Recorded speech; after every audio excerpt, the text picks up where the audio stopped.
আজকে ক্লাস হবে কি অর্থ উপার্জনের জ্যোতিষ, তাই তো? হ্যাঁ, অর্থ উপার্জন জ্যোতিষ।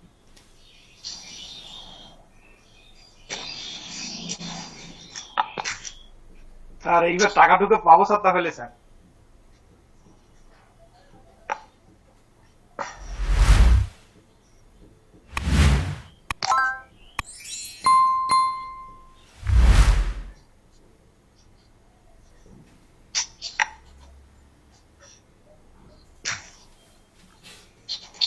তাহলে অর্থ উপার্জনের জ্যোতিষ। তো আমরা একটি হরোস্কোপ তৈরি করি তাহলে। এবার তারিখটি প্রেসিডেন্ট স্যার বলবে আজকে। 1 থেকে 31-এর মধ্যে একটি তারিখ। 1 থেকে 31-এর মধ্যে 30। 30। এবার মাস বলবে। হ্যাঁ, তন্ময় বাগচি, একটি মাস বলুন। স্যার 9। 9। আচ্ছা, একটি সাল বলুন। সাল কার কাছ থেকে নেব? স্যার আমি বলি, কে? সুবল মালার কাছে। হ্যাঁ, বলুন বলুন বলুন। জুলাই স্যার, জুলাই। না না, মাস তো বলা হয়ে গেছে, সাল। ও, সাল হ্যাঁ, 85 দেন স্যার, 1985। টাইমটা একজনে বলুন, কে বলতে চান? স্যার 5টা 3, বিকেল 5টা 3। বিকাল 5টা 3। 5টা 03 PM। আচ্ছা, হরোস্কোপ তৈরি করুন। জন্মস্থান কোথায় দিব? ঢাকা।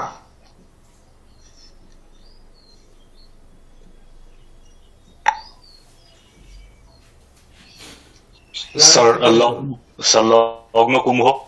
কুম্ভ লগ্ন। স্যার মীন রাশি। মিনে চন্দ্র। স্যার রাহু মেষে। মেষে রাহু। মঙ্গল এবং শুক্র স্যার সিংহে। সিংহে। বুধ এবং রবি স্যার কন্যায়।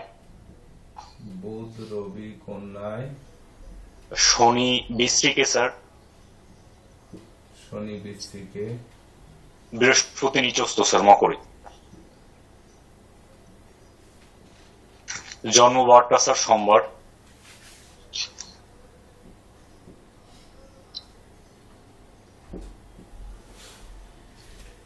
তো এখন দশা কি চলে?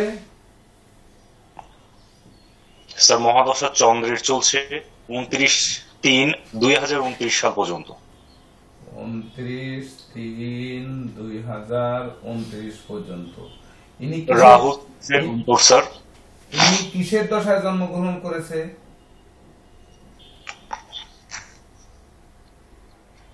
স্যার বুধের দশা স্যার। বুধের দশা কতদিন পর্যন্ত ভোগ করেছে? রেবতী নক্ষত্র পরিচর্য।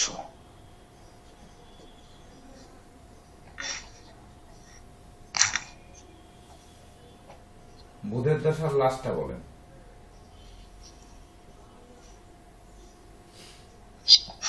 Sir 29/3/1986 sir. 29/3/1986 স্যার। আর লাগবে না। এখন চন্দ্রের দশায় কিসের অন্তর্দশা চলছে? স্যার রাহুর অন্তর্দশা চলছে 26/2/2022 পর্যন্ত। 26/2/2022 পর্যন্ত রাহু, চন্দ্র রাহু চলছে। এখনকার গোচর প্ল্যানেটটা বলুন।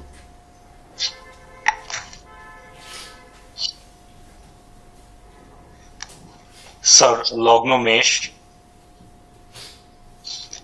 লগ্ন। রাহু বৃষে।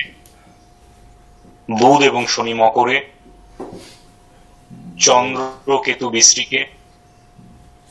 মঙ্গল এবং শুক্র ধনুতে এবং বৃহস্পতি তথা রবি কুম্ভে স্যার।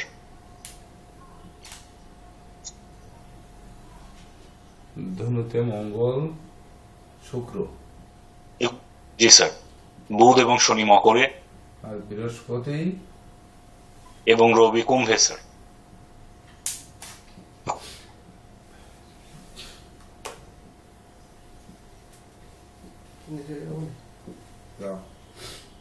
মোবাইল নিয়ে যাও স্যার জাতক রেবতী নক্ষত্রে জন্মগ্রহণ করেছে। আচ্ছা, জন্ম নক্ষত্র এমন কোনো প্রয়োজনে পড়বে না, তবে চন্দ্র রেবতী নক্ষত্রে আছে লিখলাম আমরা। জি স্যার।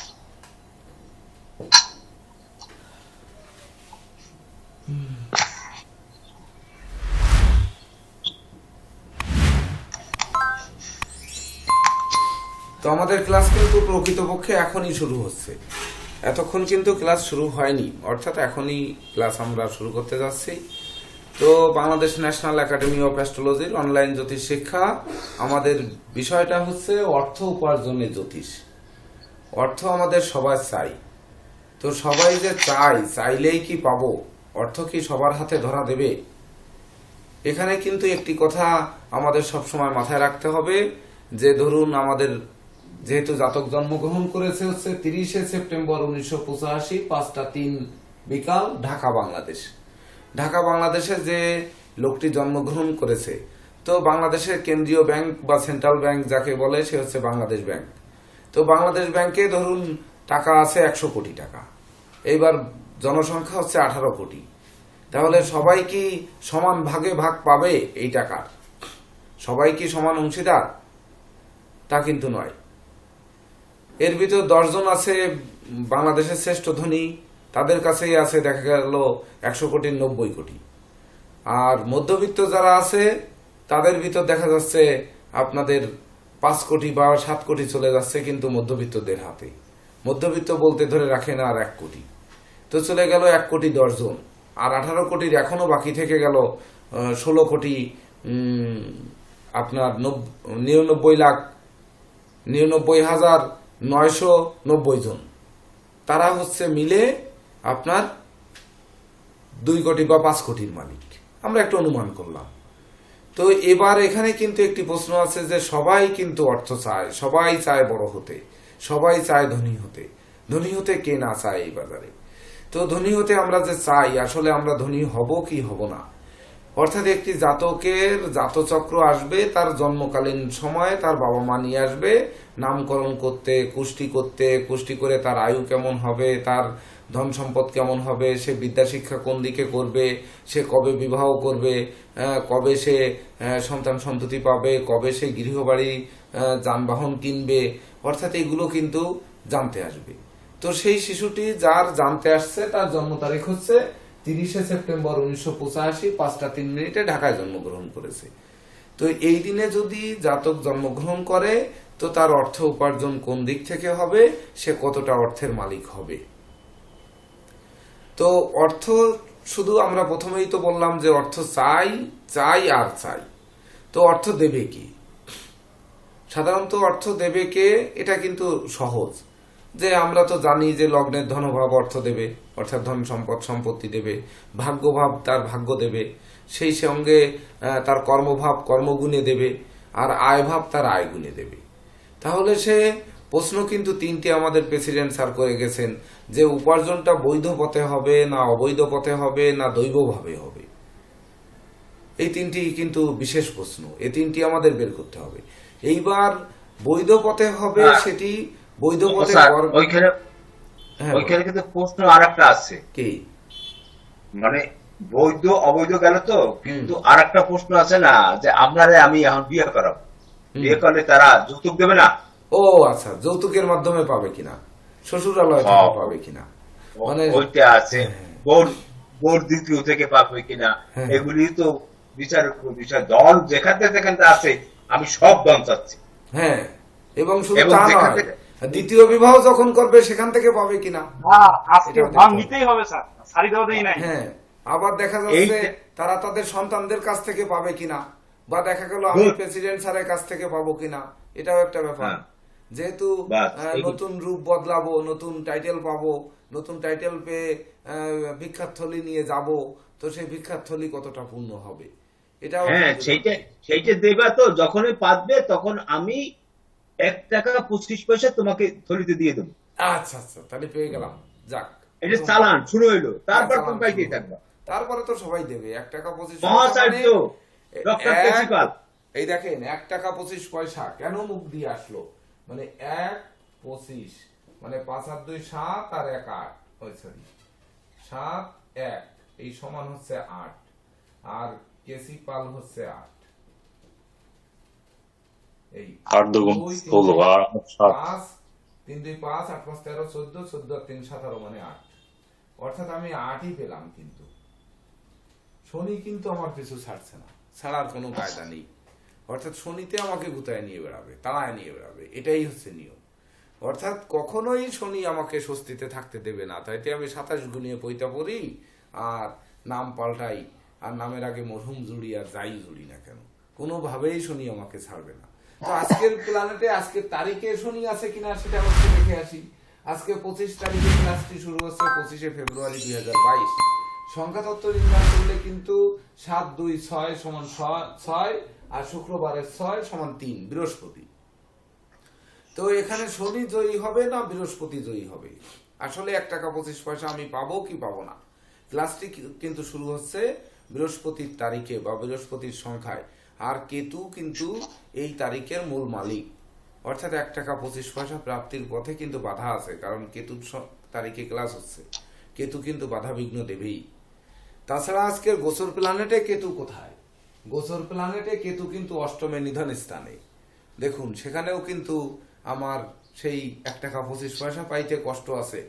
অর্থাৎ ঢাকা যেতে হবে, ঢাকার থেকে সিএনজি ভাড়া করে অন্তত 200-250 টাকা দিয়ে প্রেসিডেন্ট স্যারের বাসায় যেতে হবে, তারপরে যে 1 টাকা 25 পয়সা পেতে হবে। অর্থাৎ 1 টাকা 25 পয়সা পেতে কিন্তু আমার 3000 টাকা খরচ করতে হবে, আরও মিষ্টি মন্ডা তো একটু নিতেই হবে।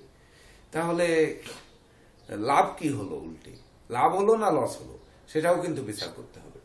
তাছাড়া শনি কিন্তু কর্মভাবে, দেখুন গোচর প্ল্যানেটে কর্মভাবে, তো কর্মভাবে শনি বসে আছে। তো আমার সেই কর্মে দেখা গেল মাথায় যে দেখা গেল স্যারের কাছে 1 টাকা 25 পয়সাই নেই, ওই সময় আর পাওয়া যাচ্ছে না। তো 25 পয়সা এখন কোথায় পাবে?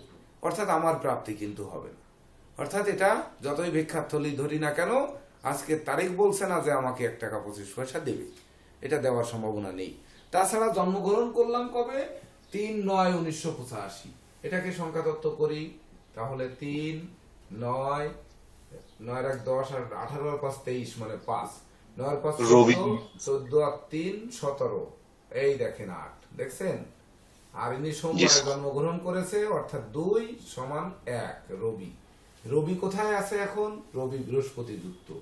অর্থাৎ রবি কিছু সম্মাননা দিতে পারে, রবি কিছু সুনাম যশ বাড়িয়ে দিতে পারে, কিন্তু রবি কিন্তু এখানে আয়ভাবে বৃহস্পতি যুক্ত হয়ে বসে আছে এবং তার উপর না আপাতত কোনো পাপ গ্রহের দৃষ্টি বা জ্যোতি নেই। তবে রবিটি শনির গৃহে আছে, অরি গৃহে, আর রবিটি পঞ্চমপতি। অর্থাৎ সে যশ খ্যাতিও যে দেবে সেটাও খুব কষ্টের মাধ্যমে দেবে। অর্থাৎ 1 টাকা 25 পয়সা আমার পাওয়া হচ্ছে না, এটা আমরা ধরে নিলাম। যাক, না পাই তাতে দুঃখ নেই, তবে যাওয়া হচ্ছে এবং ভিক্ষা চাওয়া হচ্ছে। এখন পেলাম না, তাতে আর দুঃখ কি? কেন এটা তো আর পাওনা টাকা আনতে যাচ্ছি না, এটা ভিক্ষা চাইতে গেছি। তো যাই হোক, তো আমাদের জাতকটি কিন্তু বুধের দশায় জন্মগ্রহণ করেছে। তো দশাটিও কিন্তু কিসের দশায় জন্মগ্রহণ করেছে, সেটি প্রয়োজন কতটা, কেন প্রয়োজন, বুধের দশা কেন প্রয়োজন? বুধের দশায় জন্মগ্রহণ করেছে মানে জন্মগ্রহণকালীন সময় তো আর সে উপার্জন করবে না, যেহেতু আজকের বিষয় হচ্ছে অর্থ উপার্জনের জ্যোতিষ।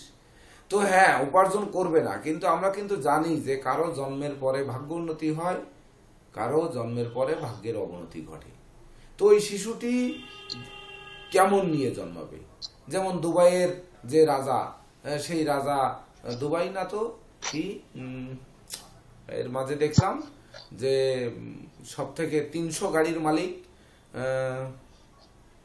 আরে মধ্যপ্রাচ্যের এক দেশের রাজা আর কি যেন, তো 300 গাড়ির মালিক সে নিজে। তো এমনকি স্বর্ণের বিমান, স্বর্ণে মোড়ানো বিমান ব্যবহার করেন উনি।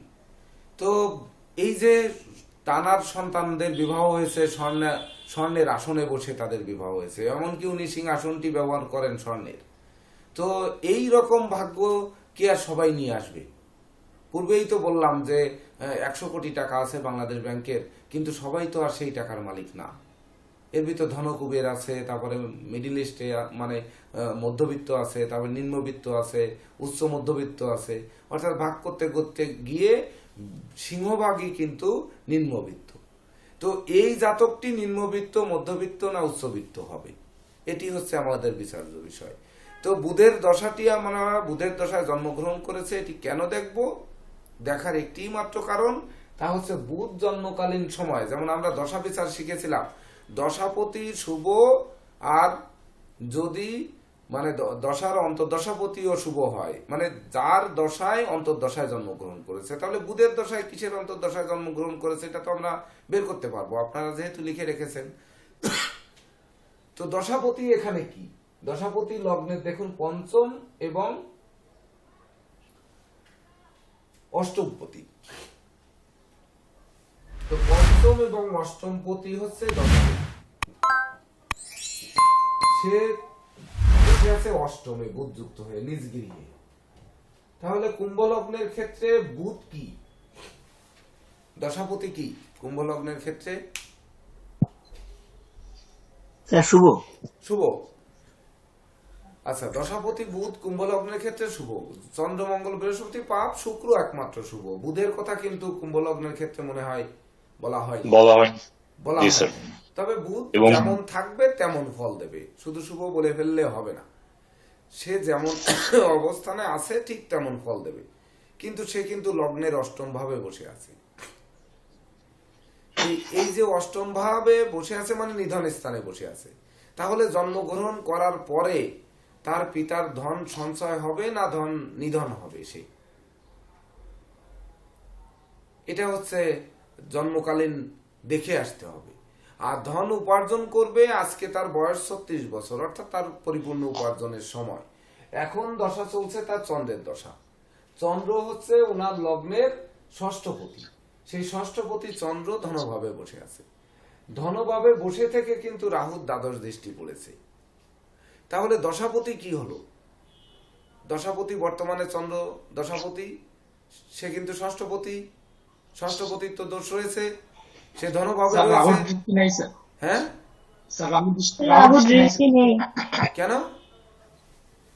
ও সরি, রাহুর দৃষ্টি নেই। আচ্ছা সরি, রাহুর দৃষ্টি নেই। আমি তো বলবো মঙ্গলের দৃষ্টি আছে, স্যার, মঙ্গলের অষ্টম মঙ্গলের দৃষ্টি অষ্টম দৃষ্টি আছে। তো দেখুন, মঙ্গলের অষ্টম দৃষ্টি আছে, দরকার নেই। তো দশাপতি তাহলে কি হলো? সে শুভ হলো না অশুভ হলো?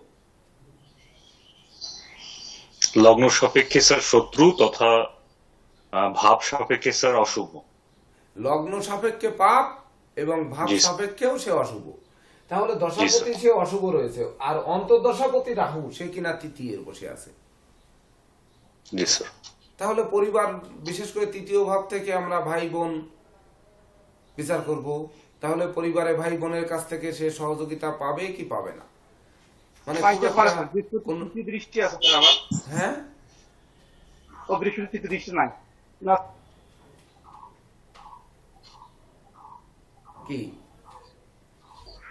কার দৃষ্টি আছে বললেন? স্যার, এটা ভুল হয়ে গেছে স্যার, ওটা নয়।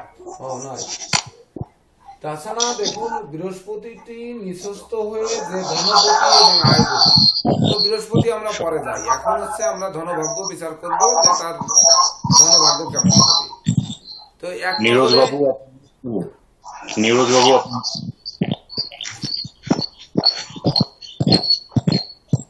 এক নজরে আগে আমরা প্ল্যানেটটি দেখে আসি। প্ল্যানেটটি দেখলে কি হয়, যে এই চন্দ্র মঙ্গল বৃহস্পতি যেহেতু পাপক গ্রহ কুম্ভ লগ্নের ক্ষেত্রে, তাহলে চন্দ্র মঙ্গল আর বৃহস্পতিকে আগে আলাদা করে ফেলি।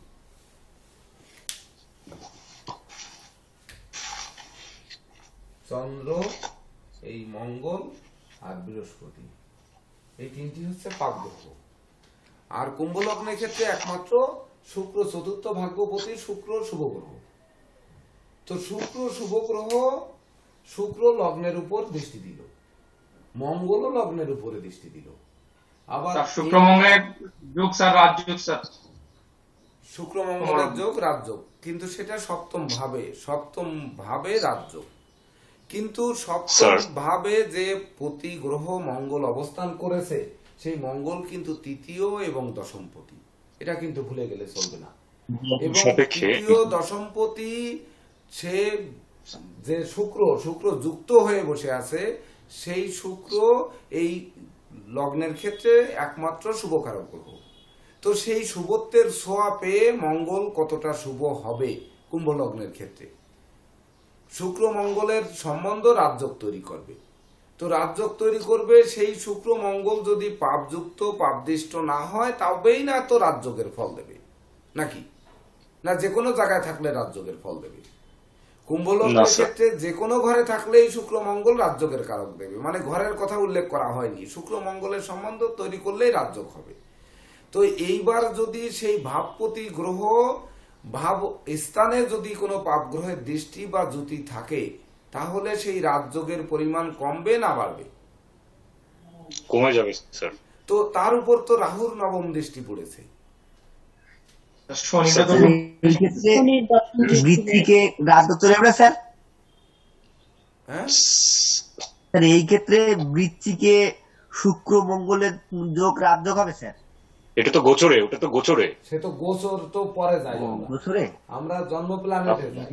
জন্ম প্ল্যানেটে লগ্নে আমাদের জন্ম কথা হচ্ছে যে কুম্ভ লগ্নের ক্ষেত্রে শুক্র মঙ্গল যুক্ত থাকলে রাজযোগ হবে, যে কোনো ঘরে থাকলে রাজযোগ হবে, বা কোন ঘরে থাকলে কি হবে এটা কিন্তু বলেনি, কিন্তু বিচারের দায়িত্ব জি, স্যার। আপনার।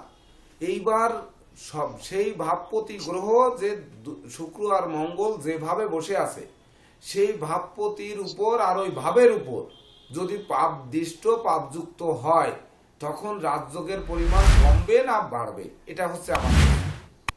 তো সেখানে কিন্তু দেখুন শনির দশম দৃষ্টি পড়েছে এবং রাহুরও নবম দৃষ্টি পড়েছে। তো শনির দশম দৃষ্টিতে এখানে শনি কি করবে? কুম্ভ লগ্নের ক্ষেত্রে শনি কি করবে? কুম্ভ লগ্ন মানে লগ্ন ভাবস্থ, লগ্নপতি শনি, শনির মূল ত্রিকোণ, আনন্দময় স্থান হচ্ছে কুম্ভ লগ্ন। তো কুম্ভ লগ্নের ক্ষেত্রে শনি কি? স্যার, শনির কথা উল্লেখ নেই, তবে বৃহস্পতি মারক, শনির তৃতীয় দৃষ্টি রয়েছে স্যার, এবং নিচস্থ। হ্যাঁ, বৃহস্পতি পাপ এবং মারক এই দুটি জিনিস তো আমরা ঘিরে ফেলেছি কিন্তু বৃহস্পতিকে। তো বৃহস্পতি, জি, স্যার। চন্দ্র এবং মঙ্গলকে আমরা ঘিরে ফেলেছি। এবার আমাদের যে রাজযোগের ফল যে দুটি গ্রহ দেবে, যে আমাদের যেহেতু ক্লাস আজকে অর্থ উপার্জনের জ্যোতিষ, তো অর্থ উপার্জনে রাজা আমাকে বানাবে কিনা, সেই স্বর্ণের সিংহাসনে বসাবে কিনা, বা আমাদের স্বর্ণোজ্জ্বল জীবন অতিবাহিত হবে কিনা, তো এই রাজযোগকারক দুটি গ্রহকে তো আগে দেখে আসতে হবে। যেহেতু রাজযোগ আমরা একটি পেয়ে গেছি, তো সেই রাজযোগের উপর রাহুর শনি দৃষ্টি। তো শনির কথা কুম্ভ লগ্নে বলা হয়নি, কিন্তু শনির দ্বাদশ পতিত্ব দোষ রয়েছেই। তো সেই শনি কিনা কর্মভাবে মঙ্গলের গৃহে, আর মঙ্গল রাজযোগকারক গ্রহ থাকা সত্ত্বেও তার উপরে রাহুর দৃষ্টি। অর্থাৎ যে কোনো প্ল্যানেটে রাহু মঙ্গলের জ্যোতি আর রাহু মঙ্গলের দৃষ্টি, এটা কিন্তু রাজযোগ থাকলেও রাজযোগ ভঙ্গ করে থাকে তখন। অর্থাৎ এখানে রাজযোগ কিন্তু নিষ্প্রভ হয়ে গেছে শুধুমাত্র রাহুর কারণে। তাছাড়া শনির লগ্নপতি এবং দ্বাদশপতি, দ্বাদশপতির তো দোষ রয়েছে। লগ্নপতি হিসাবে তার দেহ মনে প্রশান্তি আনবে, তাকে সৎ মানুষ করবে, নিষ্ঠাবান করবে, পরোপকারী করবে, কিন্তু শনি যে 2 টাকা দেবে তার থেকে তো 3 টাকা নেওয়ার চেষ্টা করবে, অর্থাৎ বিদ্রোহ, ফাটল, ক্ষয়ক্ষতি, লোকসান, ধ্বংস, বিপর্যয় ঘটাবে। তার দ্বাদশপতির তো দোষ কিন্তু রয়েছে। আর সেই শনি কিনাও কর্মভাবে বসে আছে, তাহলে সারা কর্মফলদাতা শনি মহারাজ সে ব্যয়পতিও। তাহলে সারা মাস ব্যাপী আমরা কর্ম করব, মাথায় যে কিন্তু বেতন পাবো কিনা সন্দেহ আছে। যেমন আমি কিন্তু ভিক্ষাটা পেলাম না, বা ভিক্ষা পেতে 1 টাকা 25 পয়সা পেতে আমার মিনিমাম 5,000 টাকা খরচ করতে হবে, তাহলে এটা পেয়ে লাভ কি? তো এই লোকটি কি আসলে কতটা ধন উপার্জন করবে? আবার এইবার মঙ্গলটা স্যার শুরু করতেছে স্যার, মঙ্গলের চতুর্থ দৃষ্টি শনির উপর, হ্যাঁ মঙ্গলের চতুর্থ দৃষ্টি শনির উপর। হ্যাঁ, ওটা শুভ দৃষ্টি, মঙ্গলের চতুর্থ দৃষ্টিটা শুভ দৃষ্টি। আর মঙ্গল তো এমনি রাজযোগের ফল করেছে, তো শনির উপর শুভ দৃষ্টি দিয়েছে। তো শনি কর্মভাবে বসে আছে, আর তার মঙ্গলের নিজ গৃহে ওখানে যে চতুর্থ দৃষ্টি দিয়েছে এটি শুভ করেছে নিঃসন্দেহে, এ ব্যাপারে কোনো দ্বিমত নেই। এবং মঙ্গল স্যার, রাহু নবম, স্যার রাহু নবম দৃষ্টি শনি তো নৈসর্গিক পাপ গ্রহ, হ্যাঁ, নৈসর্গিক পাপ গ্রহ, এটা তো ঠিকই। সেক্ষেত্রে কি দশমপতির দোষ থাকবে সেভাবে? কেন থাকবে না? কেন্দ্রপতির দোষ? তার দ্বাদশ পতিত্ব কেন্দ্র পতিত্ব দোষে এটা যাবে কোথায়? এটা কোথা থেকে আপনি দূর করবেন? এটা তো আর আপনি দূর করার আপনি কেউ নেই।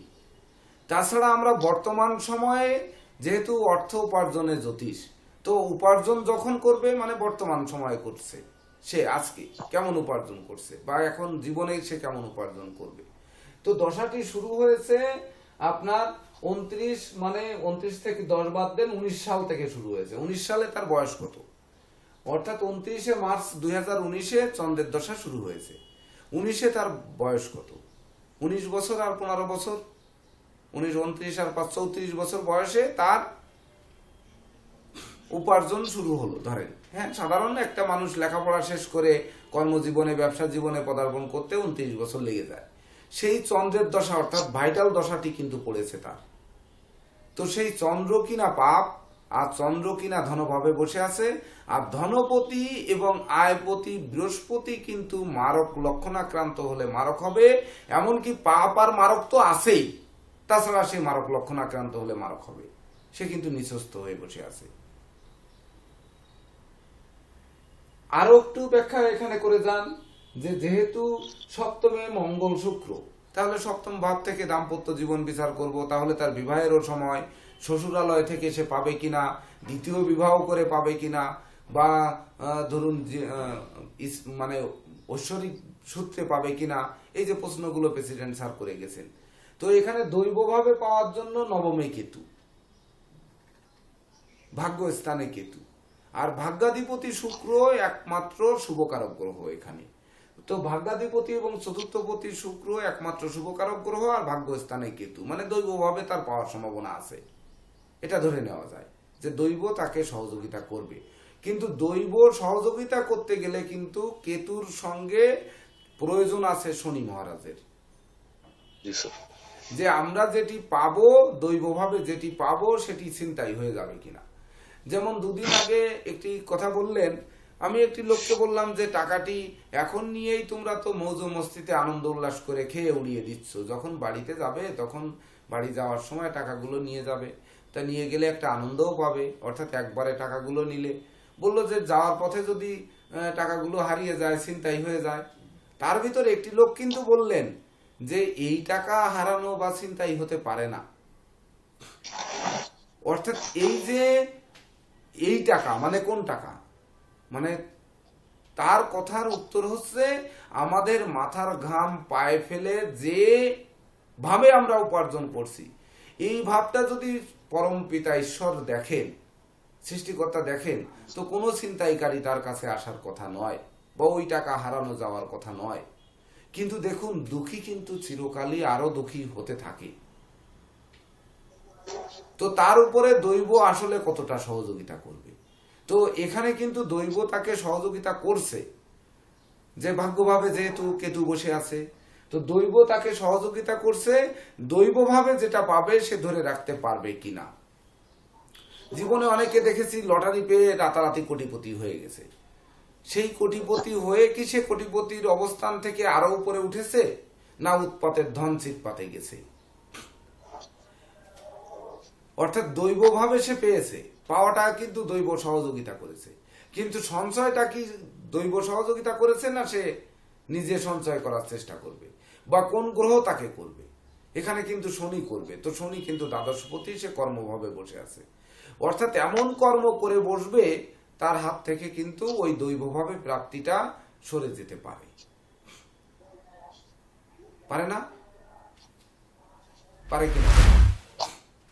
হ্যাঁ স্যার, যদি তিনি যোগ্য ব্যক্তি না হন সেই প্রাপ্তির জন্য, অবশ্যই সেটা ছিনিয়ে নেবে স্যার। এইবার যোগ্য ব্যক্তি হবেন কি হবেন না, মানে যোগ্য হবেন কখন? তার পঞ্চম ভাব, মানে সে কতটা বিদ্বান, কতটা বুদ্ধিমান, কতটা বিচক্ষণ, কতটা কৌশলী, কতটা মানে অধ্যবসায়ী, বা কতটা সঞ্চয়ী। অর্থাৎ সর্বপ্রথম হচ্ছে সে কতটা বুদ্ধিমান। জীবনে একটি গল্প বলে দিই। সেই সময়ের আমলে 5,000 টাকা হচ্ছে আমার পুঁজি।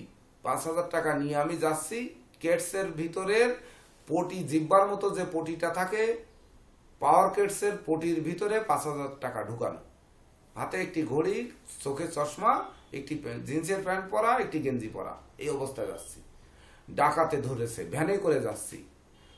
একটি অবদার ভেড়ি, দুপাশে হরল গাছ লাগানো প্রচুর পরিমাণে। তো ভ্যানে করে যাচ্ছি, প্রায় 20 কিলোমিটারের মতো ভ্যানে যেতে হবে। মানে লঞ্চ ফেল করেছি, এখন খেয়ায় পার হয়ে ভ্যানে করে যাচ্ছি। তো যাওয়ার পথে ওই ভ্যানওয়ালাই বলছে যে আমি বাড়ির থেকে আসতে রাত হয়ে যাবে, তা হারিকেন নিয়ে আসি। হারিকেন আনতে যে উনি একটা রামদা নিয়ে আসছে, বড় লম্বা হারিকেন, কিন্তু আনে নেই। রামদা এনে বলছে যে এই তোর কাছে কি আছে সেইগুলো সব দে, ফাঁকা রাস্তা, কোথাও কোনো লোকজন নেই, হয়তো দুপুর সর্বোচ্চ 2:30-3টা বাজতে পারে এই টাইমে। তো কি আছে দে, আর কি বলবো, তখন কোনো কিছু বলার নেই। বলে অমনি আমাকে ধরে নিয়ে গেল ওই সেই হরলের ডালির থেকে নিচে।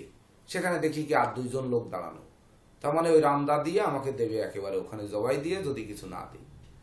তো তখন আমার সারা পকেট টকেট খুঁজে টুজে পেলো মাত্র 200 কত টাকা। 200 কত টাকা পেয়ে কিন্তু ওরা তুষ্ট নয়। তা তুষ্ট না থাকলে বললো কি, সারা দামি জামা কাপড় পরা রয়েছে, দামি গেঞ্জি পরা রয়েছে, তো এইগুলো খুলে নাও। খুলে নিয়ে একটি লুঙ্গি পরিয়া, লিলেনের একটি ছিদ্র ছিদ্র জামা পরিয়ে আমাকে ছেড়ে দিল, খালি পায়ে, জুতাও খুলে নিল, ঘড়ি তো খুলে নিলই, চশমাও নিল। তো নেওয়ার পরে ছেড়ে দিল। উনি কি টাকাটা পেল কি পেল না, 5,000 টাকা তো ঢুকানো রয়েছে জুতার ওই পটির নিচেই, ওটা কি পেয়েছে, ওই ডাকাত কি পেয়েছে কি পায়নি আমি কিন্তু আজও জানি না। কিন্তু ওই অবস্থানে কিন্তু আমি সেই আমার গন্তব্যে কিন্তু আবার উনি ছেড়ে দিয়েছে। পরবর্তীতে আমি কিছু দূর হেঁটে গিয়ে আবার একটি ভ্যান পেয়েছি, সেই ভ্যানে করে আমি আমার গন্তব্যে পৌঁছেছি। কিন্তু দেখুন, উনি কিন্তু আমার কাছ থেকে ঠিকই ছিনতাই করেছে বা ডাকাতি, এটা ডাকাতি বলে, ডাকাতি করেছে, কিন্তু টাকাটি উনি পেয়েছে কিনা এটি কিন্তু ভাবার বিষয়। আর ওই ঘড়ি ধরেন, হাতের ঘড়ি, তৎকালীন সময়ের ঘড়ি কয় টাকাই বা বিক্রি হবে, আর ওই চশমা কে কিনবে, ব্যবহার করা চশমা তখনকার সময়। আর জামা প্যান্টটা পরে ও তো আর বিক্রি করতে পারবে না, ও তো পরবে বড় জোর। কিন্তু জুতার ভিতর থেকে পেয়েছে না, ওই যেহেতু ডাকাত, ও তো জুতাটা বিক্রি করে দিয়েছে। তো বিক্রি করে দিলে সে পড়তে পড়তে যে তার কপালে যে বেঁধেছে কিন্তু ওই টাকা, হয়তো একদিন ওই জিব্বা উঁচু হয়ে গেছে বা পায়ে মোজা ছাড়া হয়তো পড়েছে, ওইটা মুড়িয়ে গেছে, মুড়িয়ে যাওয়ার পরে টাকা বেরিয়ে গেছে। ধনী হলো কিন্তু ডাকাত হলো না। আমার যেটা ধারণা, যে ওই জুতাটা কিনেছে সেই কিন্তু 2 টাকার মালিক হলো। তো এখানে সে কতটা বুদ্ধিমান হবে। বুধ কিনা এই লগ্নের, মানে শুভ অশুভ কিছুই বলা হয়নি, কিন্তু বুধ কিনা সে অষ্টমে বসে আছে।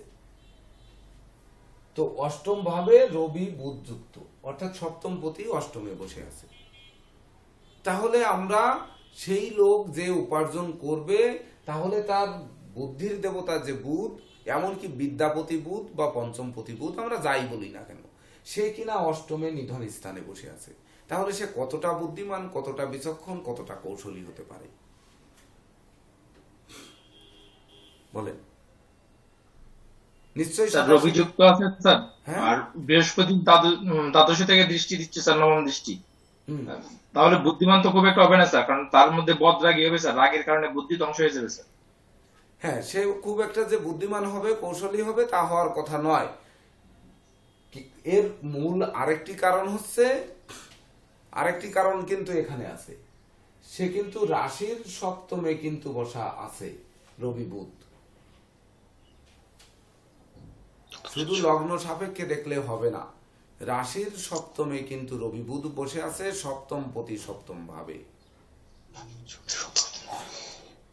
অর্থাৎ তার ছোটবেলায় সে লেখাপড়ায় বা একাডেমিক শিক্ষায় খুব একটা শিক্ষিত না হলেও সে যে বুদ্ধিমান খুব একেবারে কম হবে এমনটি কিন্তু ভাবার অবকাশ নেই।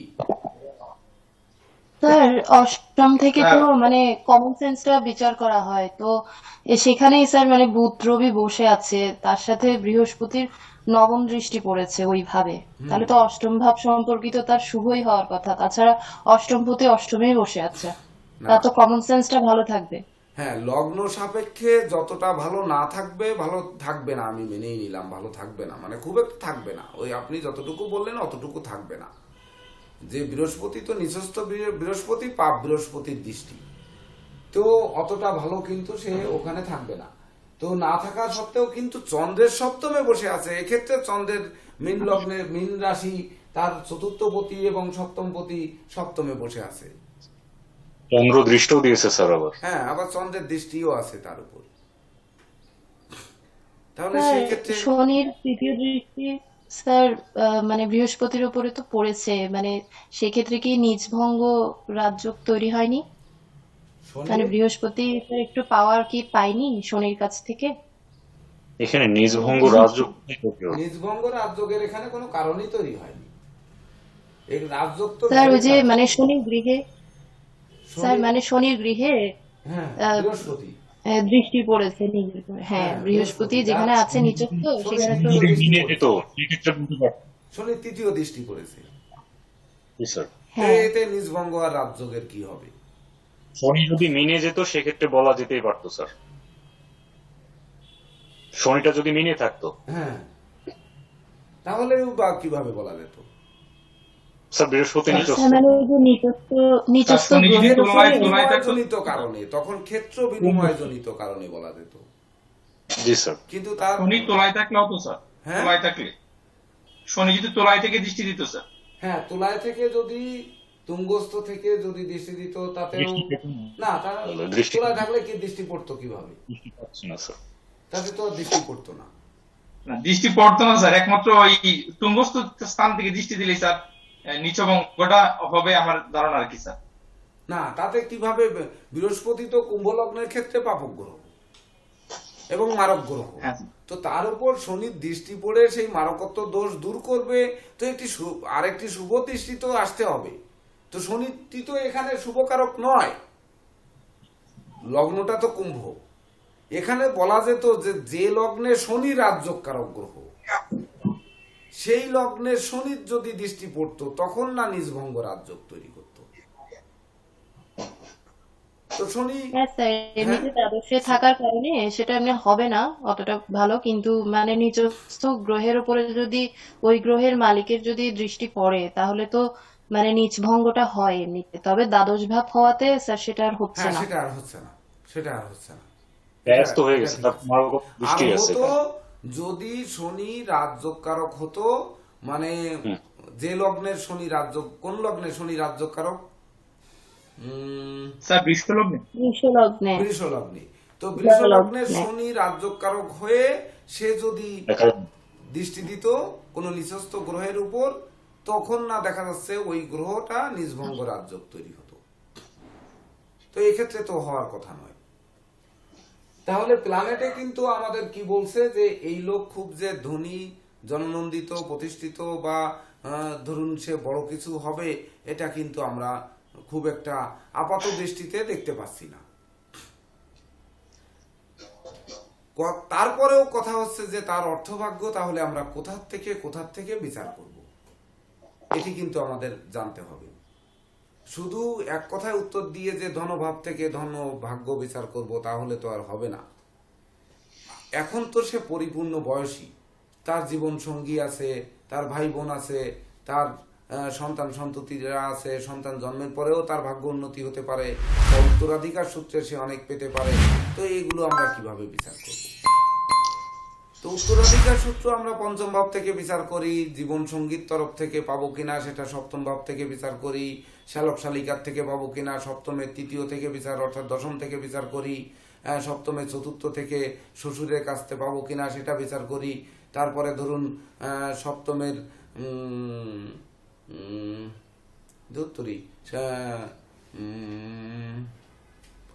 সপ্তমের দশম থেকে আমরা যেটা বিচার করি যে আমরা শাশুড়ির কাছ থেকে পাবো কিনা। তো এই যে বিচারগুলো আমরা করে থাকি সেগুলো আমরা দেখলাম। তো এইবার সন্তানের কাছ থেকে পাবো কিনা, তাহলে সন্তানের কাছ থেকে পাবো কিনা এটি আমি নিজে আমি আমার সন্তানের কাছ থেকে পাবো কিনা, এটা কোন ঘর থেকে বিচার করব? তো সন্তানের কাছ থেকে পাওয়ার বয়স তো আমার এখনো হয়নি, তারপরেও বিচার করব যে সন্তানের কাছ থেকে আমরা পাবো কিনা। এটি কিন্তু রাশির পঞ্চম থেকেও বিচার করতে পারবো, আবার পঞ্চমের পঞ্চম অর্থাৎ দশম ঘর থেকেও কিন্তু সন্তানের কাছ থেকে পাবো কিনা এটা বিচার করব। এই জন্য দশমস্থ চন্দ্র কিন্তু শিক্ষার্থীদের মনোবল বাড়ায়, সন্তানদের কেরিয়ার চাঙ্গা করে। চন্দ্র যখন গোচরে দশমে যায় তখন কিন্তু শিক্ষার্থীদের মনোবল বাড়ায়, এমনকি সন্তানদের কেরিয়ার গড়ে দেয়। তার জন্য পঞ্চমের পঞ্চম যাব সন্তানের ক্ষেত্রে। তো আমরা পঞ্চমের পঞ্চম মানে দশম ঘর যাব, দ্বিতীয় তৃতীয় চতুর্থ পঞ্চমের পঞ্চম মানে নবম ঘর যাব। তো নবম ঘরের অধিপতি শুক্র কিনা রাজযোগকারক গ্রহ, মঙ্গলযুক্ত হলে, আর শুক্র এই লগ্নের শুভকারক গ্রহ, সেখানে কেতু বসে আছে। তার মানে সন্তান জন্মের পর তার ভাগ্য উন্নতি হবে, অর্থাৎ এ জীবনে হলো না কিন্তু পরজীবনে হবে। এইবার পিতৃসূত্রে পাবো কিনা, উত্তরাধিকার সূত্রে বা মাতৃসূত্রে পাবো কিনা, তো আমরা চতুর্থ ঘর থেকে মাতা বিচার করব, মাতা মাতৃস্থান। তো চতুর্থপতি শুক্র কিনা শুভ গ্রহ, তো চতুর্থপতি শুক্র শুভ গ্রহ, তাহলে মায়ের কাছ থেকে পেতে পারি কিন্তু পিতার কাছ থেকে পেতে পারি না। তবে রাশি সাপেক্ষে বর্তমান সময়ে এসে, অর্থাৎ জন্মকালীন সময়ে পিতার ধন সম্পদ খুব একটা ছিল না, কিন্তু মায়ের ছিল এই প্ল্যানেটে। কেন ছিল? কারণ শুক্র হচ্ছে এই লগ্নের শুভকারক গ্রহ, এবং শুক্র কিন্তু রাজযোগ তৈরি করে বসে আছে, যতই সে রাহুদৃষ্ট হোক আর যতই শনিদৃষ্ট হোক। রাজযোগ তো শুক্রের কেন্দ্রপতি তো দোষ হয়েছে না সপ্তমে বসে, যেহেতু সে বসে চতুর্থপতি। কেন্দ্রপতিত্ব দোষ হয়েছে, কিন্তু লগ্নদৃষ্ট হওয়ার কারণে কেন্দ্রপতিত্ব দোষটাও অনেকাংশে লাঘব হয়েছে এখানে। তথাপিও আমরা বলবো যত দোষেই দোষী হই না কেন, শুক্র তো একমাত্র শুভকারক গ্রহ, আর শুক্র মঙ্গলের সম্বন্ধে রাজযোগকারক হবে। তো শুক্র কিনা চতুর্থপতি, অর্থাৎ তার মায়ের, বরং মায়ের ধন সম্পদ থাকবে, বা বাবা মায়ের মধ্যে হয়তো মা উপার্জন করবে বা মা চাকরি করবে আর বাবা হচ্ছে গৃহিণী থাকবে, এমন হয়ে যেতে পারে। কিন্তু বা বাবা বেকার থাকতে পারে, কিন্তু তার মায়ের সম্পত্তি থাকবে, বা বাবা মায়ের নামে সম্পত্তি কিনেছে, বা হয়তো তার বাবা পুত্রবধূকে সম্পত্তি উইল করে দিয়েছে বৌমার নামে, অনেকেই অনেকভাবে দেয়। তো এখানে মায়ের কাছ থেকে তার সম্পত্তি প্রাপ্তির সম্ভাবনা আছে। আর সন্তান জন্মের পরে কিন্তু তার ভাগ্য উন্নতি হবে, কারণ পঞ্চমের পঞ্চম আমরা যখন যাব তখন সেই নবমপতিও কিন্তু শুক্র।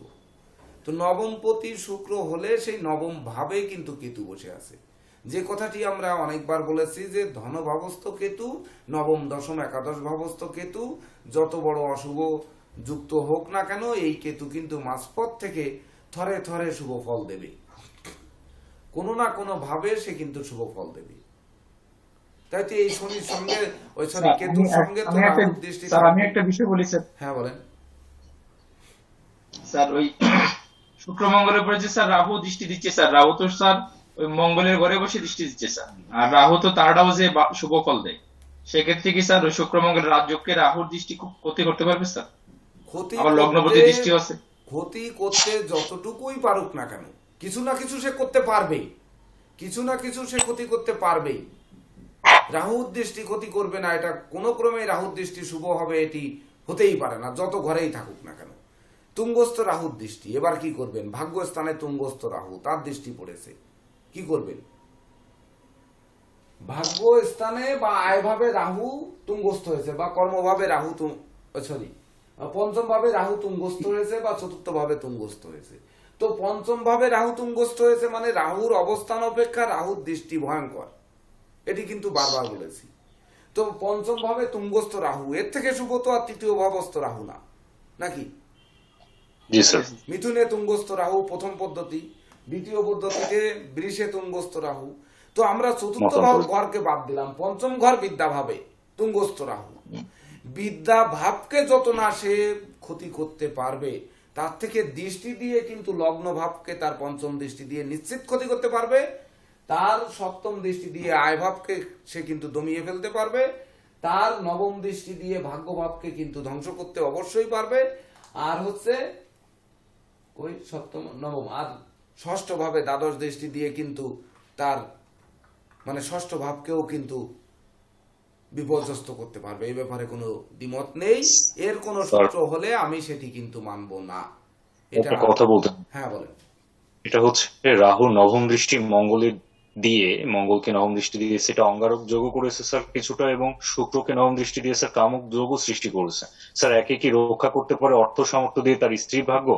অর্থাৎ ভাজ্যার মাধ্যমে স্ত্রী যদি কিছু ধন সম্পত্তি নিয়ে আসে, সেখানে আশাকৃত থাকবে স্যার তিনি। মানে প্রাপ্তির আশা থাকে। হ্যাঁ স্যার, প্রচন্ড প্রাপ্তির আশা থাকবে স্যার তার ভাজ্যার মাধ্যমে বা তার স্ত্রী গৃহের মাধ্যমে স্যার। হ্যাঁ। ওইটাই রক্ষা করার সম্ভব হবে স্যার। ওইটা রক্ষা করার কারণ হবে। তো কারণ হবে সেই ধন সম্পদ যে সে পেল, সেইটা তো ওই সেই আকস্মিক ভাবেই পেল। তো আকস্মিক ভাবে জি, পেল, স্যার। সেখানে রাহু দৃষ্ট হয়ে বসে থাকলো। তো বসে থেকে রাহুর দৃষ্টিটা, আপনি বলছেন যে রাহুর দৃষ্টিটায় অঙ্গারক যোগটাকে বরং একটু নাশ করেছে। নাশ করার কারণে সে তার জীবন সঙ্গীর তরফ থেকে সে পেতে পারে। আর পাবে সেটি কিন্তু আমরা বলেই গেলাম যে রাশির সপ্তমে যেহেতু বুধাদিত্য যোগ, রাশির সপ্তমে, জি স্যার। সপ্তম প্রতি সপ্তমে সেখানে বুধাদিত্য যোগ তৈরি করেছে। আর মীন লগ্নের ক্ষেত্রে বিশেষ করে বুধ পাপক গ্রহ হওয়া সত্ত্বেও সে তো তার চতুর্থ পতিত্ব গুণটা রয়েছে। তাছাড়া সে রবি বুধের বুধাদিত্য যোগ তৈরি করেছে, নিজ গৃহে বসে আছে, এবং তার উপরে যদিও শনি দৃষ্টি পড়েছে, কর্মভাবে শনি দ্বাদশপতি শনির দৃষ্টি পড়েছে, তাহলেও কি কিছুটা শুভ ফল দেবে না? তো ওই যতটুকু শুভ ফল দেবে ওই অঙ্গারক যোগেও ঠিক ততটুকুই দেবে। আচ্ছা স্যার। একটি প্ল্যানেট দেখবেন যে আমরা কিন্তু বলেছি যে মরণের খবর চরণে বললে ভাগ্যের খবর প্ল্যানেটে বলবে বা কপালে বলবে। তো ওই ঘুরিয়ে ফিরিয়ে আমরা যত জটিল যত খুঁটিনাটি বের করি না কেন, মূল হরোস্কোপের মুখের কাছে যেটা রয়েছে সেখান থেকে আমরা আর দূরে যেতে কিন্তু পারবো না। দেখবেন মাথায় যে আর পাওয়া যাবে না। তাহলে আমাদের প্রশ্ন হচ্ছে, তাহলে ডিপলি আমরা শিখবো কেন? আরো ভিতরের দিকে ঢুকবো কেন? ভিতরে ঢুকে আরো বেশি শিখার চেষ্টা করব কেন? এটা কিন্তু একটা প্রশ্ন থেকে যায়। তো সেই প্রশ্নের উত্তর দিতে গিয়েই কিন্তু আমরা যে তার পিতামাতার কাছ থেকে পাবে কি পাবে না, উত্তরাধিকার সূত্রে পাবে কি পাবে না, সেটি কিন্তু আমরা খুঁজে বের করলাম। এইবার জীবন সঙ্গীর বিবাহের পর তার ভাগ্য উন্নতি হবে কি হবে না, বা জীবন সঙ্গীর কাছ থেকে পাবে কি পাবে না। চতুর্থ ভাগ্যপতি শুক্র শুভকারক গ্রহ, শুক্র মঙ্গল রাজযোগ তৈরি, শুক্র মঙ্গলের জ্যোতি রাজযোগ। কিন্তু মঙ্গল দৃষ্ট শনি দৃষ্ট, রাহু দৃষ্ট এবং শনি দৃষ্ট হওয়ার কারণে রাজযোগের ফলটা কমেছে। তাই বলে কি রাজা না হোক, সে কি একটা মেম্বার হবে না, একটি চেয়ারম্যান হতে পারে না নাকি? তাতে কি তার 2 টাকা হবে না? বা সে একটু ধনী করে কি বিবাহ করবে না? এবার যদি বলেন যে লগ্নের সপ্তমে মঙ্গল, তো মাঙ্গলিক দোষ হয়। স্যার এটা তো মাঙ্গলিক দোষ, তাহলে বিয়ের পরে কিভাবে তার উন্নতি হবে? লগ্ন চতুর্থ সপ্তম অষ্টম নবম দ্বাদশে মঙ্গল থাকলে মাঙ্গলিক দোষ হয়। তাহলে এর জীবনে অশান্তি হবে, এর জীবনে মনোকষ্ট হবে, মনোচঞ্চলতা হবে, হয়তো এই বিবাহ বিচ্ছেদ ঘটে যাবে, আমার ধন সম্পদ নিয়ে বরং স্ত্রী চম্পট মারবে, হ্যাঁ এরকম কিছু ঘটে যাবে, মাঙ্গলিক দোষ আছে। তাহলে আবার স্ত্রী মারা গেলে তার সন্তান স্ত্রীর নামে সম্পত্তি থাকলে সেই সম্পত্তি তো মেয়ে পাবে, তখন আমার ছেলে আবার পথে বসে যাবে। আমার ছেলে আছে, ছেলে আর মেয়ে আছে, কিন্তু আমি তো সম্পত্তি স্ত্রীর নামে লিখে দিয়েছিলাম, এইবার সে তো মেয়ে পাবে।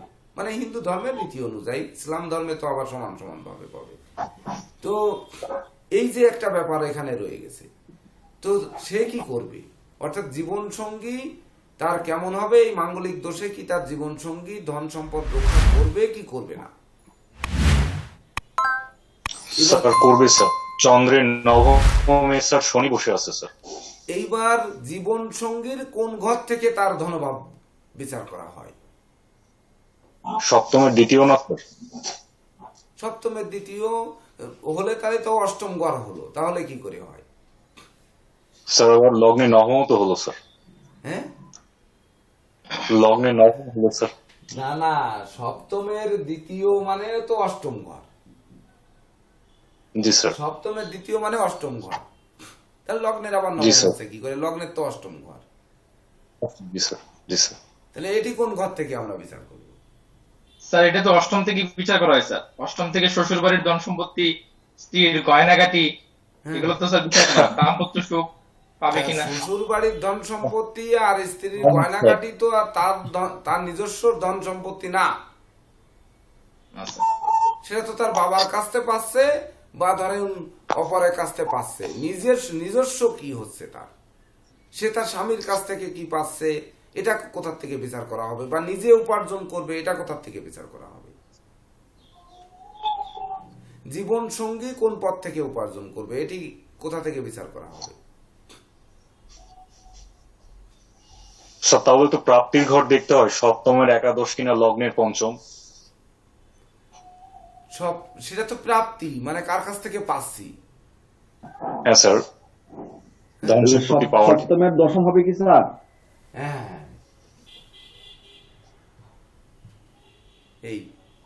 এই ঘরে যান, চতুর্থ ভাব।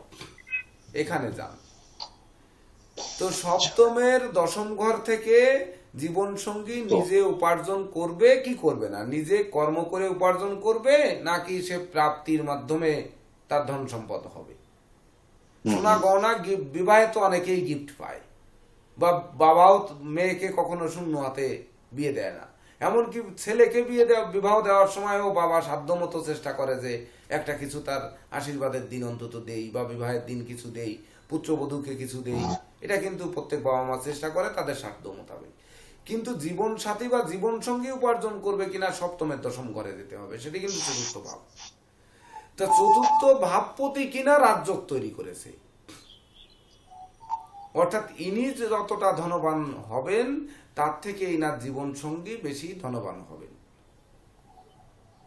ভেবে দেখুন, স্যার সেটা কি কর্মের মাধ্যমে? চতুর্থ ভাব কি বলে? অংশীদারি ব্যবসা বাণিজ্য বলে, বন্ধু বান্ধবের সহযোগিতা বলে, তারপরে হচ্ছে আপনার যেমন মাতা মিত্র স্থান খালি বললেই হবে না, সকল অংশীদারি কারবার, তারপরে যত মানে প্রেম, রোমান্স, বিনোদন, বন্ধুত্ব, মানে এই যে বন্ধু বান্ধব আত্মীয় পরিজনদের কাছ থেকেও কিন্তু সহযোগিতা, সেটাও বলে।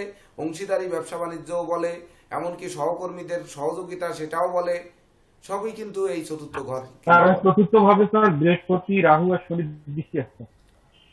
হ্যাঁ, এইবার চতুর্থ ভাবে হচ্ছে রাহুর দ্বাদশ দৃষ্টি আছে, বৃহস্পতির পঞ্চম দৃষ্টি আছে, আর শনির সপ্তম দৃষ্টি আছে। তাহলে তার জীবন সঙ্গী পাবে কিনা। ভাবপতি কিন্তু শুভ, কিন্তু ভাবে কিন্তু সপ্তমের দশম ভাবে কিন্তু বৃহস্পতির মতো শুভ গ্রহের দৃষ্টি আছে, কিন্তু বৃহস্পতি কিনা এই লগ্নে নিচস্থ বৃহস্পতি এবং পাপ বৃহস্পতি বা অশুভ বৃহস্পতি, মারক বৃহস্পতি, তারও দৃষ্টি আছে। আর রাহুর দৃষ্টি তো কোনো ক্রমেই শুভকর নয়। তাহলে উনি কোথা থেকে পাবেন বলেন? স্যার আমার মনে হচ্ছে স্যার যে তার সপ্তম গৃহের তার দিক থেকে সম্পত্তি থাকলেও সে হয়তো সেটা ভোগ করতে পারবে না, কিন্তু স্ত্রী যথেষ্ট প্রভাবশালী হবে এবং তার যথেষ্ট সম্পত্তি থাকবে। এখানে হ্যাঁ সঠিক বলেছেন, স্ত্রী তার প্রভাবশালী হবে, স্ত্রী বা জীবন সঙ্গী তার প্রভাবশালী হবে। হয়তো ধন সম্পদ সে কিছু উপার্জন করবে, কিন্তু ভোগ করে দীর্ঘস্থায়ী রাখতে পারবে না। তারও একটি কারণ হচ্ছে বর্তমানে চলছে চন্দ্রের দশায় রাহুর অন্তর্দশা। তো দশাপতি কিনা অশুভ, আর অন্তর্দশাপতি কি মেষে রাহু, তৃতীয় শুভ, তাই তো? Yes. হ্যাঁ নাকি? রাহু অন্তর্দশাপতি তো কি? তৃতীয় শুভ স্যার। অন্তর্দশাপতি কি? চন্দ্রের দশায় রাহুর অন্তর্দশাপতি কি? রাহু। অশুভ স্যার, রাহু তো স্যার অশুভ স্যার। রাহু শুভ না অশুভ? এখানে চন্দ্রের দশায় অন্তর্দশা রাহু হলে সেটি শুভ হবে না অশুভ হবে? রাহু কিনা তৃতীয় বসে একাই আছে। অশুভ লাগবে না স্যার। অর্থাৎ এক্ষেত্রে কি হবে? অশুভ হবে না। না স্যার, একাই অশুভ লাগবে না। স্যার অশুভই হবে তো। এখানে কিন্তু দশা বিচারের ক্ষেত্রে বলা হয়েছে, সূত্র বলা হয়েছে কি যে দশাপতি শুভ, অন্তর্দশাপতি শুভ থাকলে মানে পরম ভাগ্য উন্নতি বা চরম ভাগ্য উন্নতি। দশাপতি শুভ, অন্তর্দশাপতি যদি অশুভ থাকে তাহলে মধ্যম উন্নতি। আর দশাপতি অশুভ, অন্তর্দশাপতি অশুভ মানে একেবারে অবনতি, এটি কিন্তু বলা হয়েছে। তো রাহু ভাবতে হবে এখানে যে রাহু তৃতীয় বসে আছে বিধায় অন্তর্দশাপতি শুভ ভাবলে চলবে না, কিন্তু চন্দ্র রাহু আর রবি রাহু আর মঙ্গল রাহু এর দশাপতি অন্তর্দশাপতি যতই শুভ থাকুক না কেন কাউকে কিন্তু ওই সময় রাজা মহারাজা বানাবে না। এটিকে আপনারা নোট রাখতে পারেন যে দশাপতি রবি অন্তর্দশাপতি রাহু, দশাপতি চন্দ্র অন্তর্দশাপতি রাহু, দশাপতি মঙ্গল অন্তর্দশাপতি রাহু, এই তিনটি কিন্তু কোনো ক্রমেই কিন্তু শুভ ফল দেবে না। তাই যত যে ঘরে যত ভালো জায়গায় থাকুক না কেন। স্যার গ্রহণ যুগ নিয়ে আসবে স্যার। হ্যাঁ হ্যাঁ, আরেকটু ব্যাখ্যা করুন, 1 মিনিট আমি আসছি।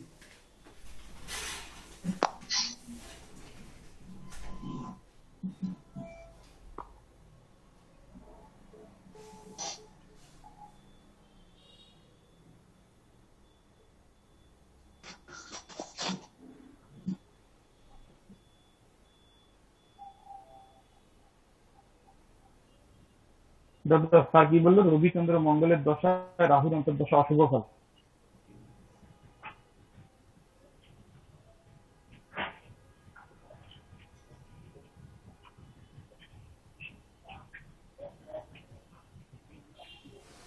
নিচস্থ।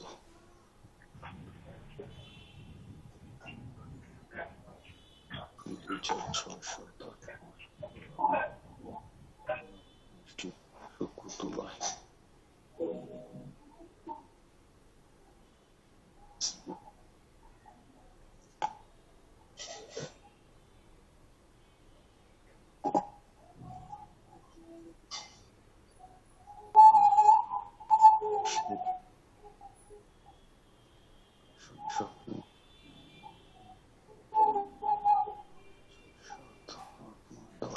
বাপরে বাপ,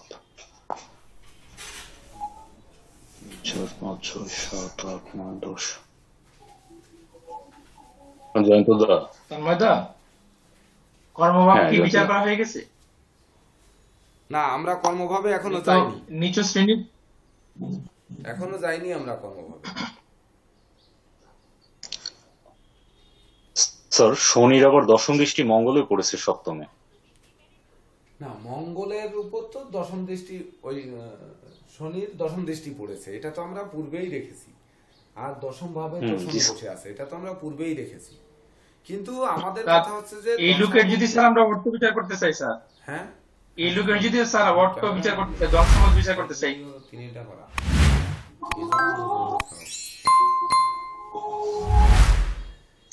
তাহলে তো স্যার তার কর্মটা প্রথমে বিচার করতে হবে স্যার। কর্মভাবে স্যার শনি নিচস্থ মঙ্গলের গৃহে, এখানে আবার মঙ্গলের চতুর্থ দৃষ্টি আছে, সে তাহলে তো স্যার সে খুব কর্মভাবে শনি খুব নিঃস্বস্ত উঁচু কেন? ধরনের কর্মতার হবে না। কর্মভাবে শনি নিঃস্বস্ত কেন?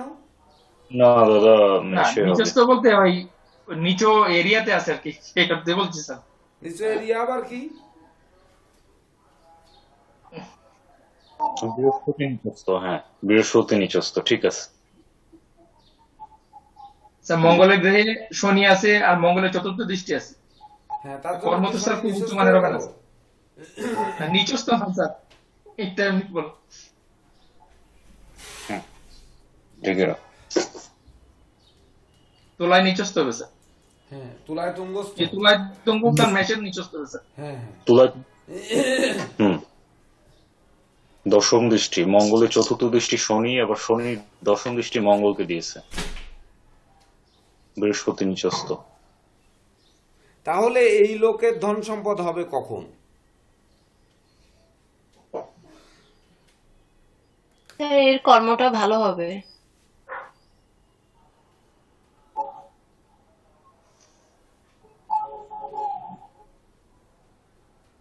লগ্নপতি দশমে এর জন্য তাহলে দেখুন, এর পরবর্তী দশা আসবে কিন্তু মঙ্গলের দশা, তারপরে আসবে রাহুর দশা।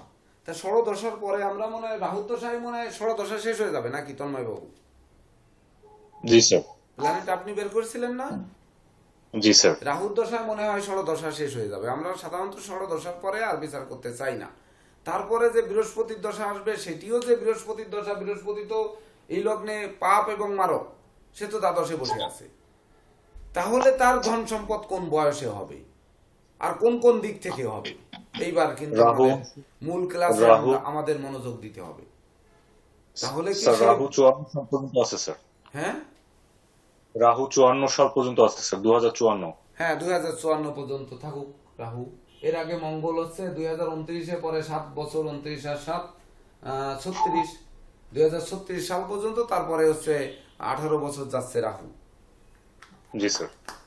তা সেই আমরা এর পরবর্তী মঙ্গলের দশায় কি সে ধন সম্পদ সম্পত্তির মালিক হবে কিনা, মানে কোন জীবনে সে মালিক হবে।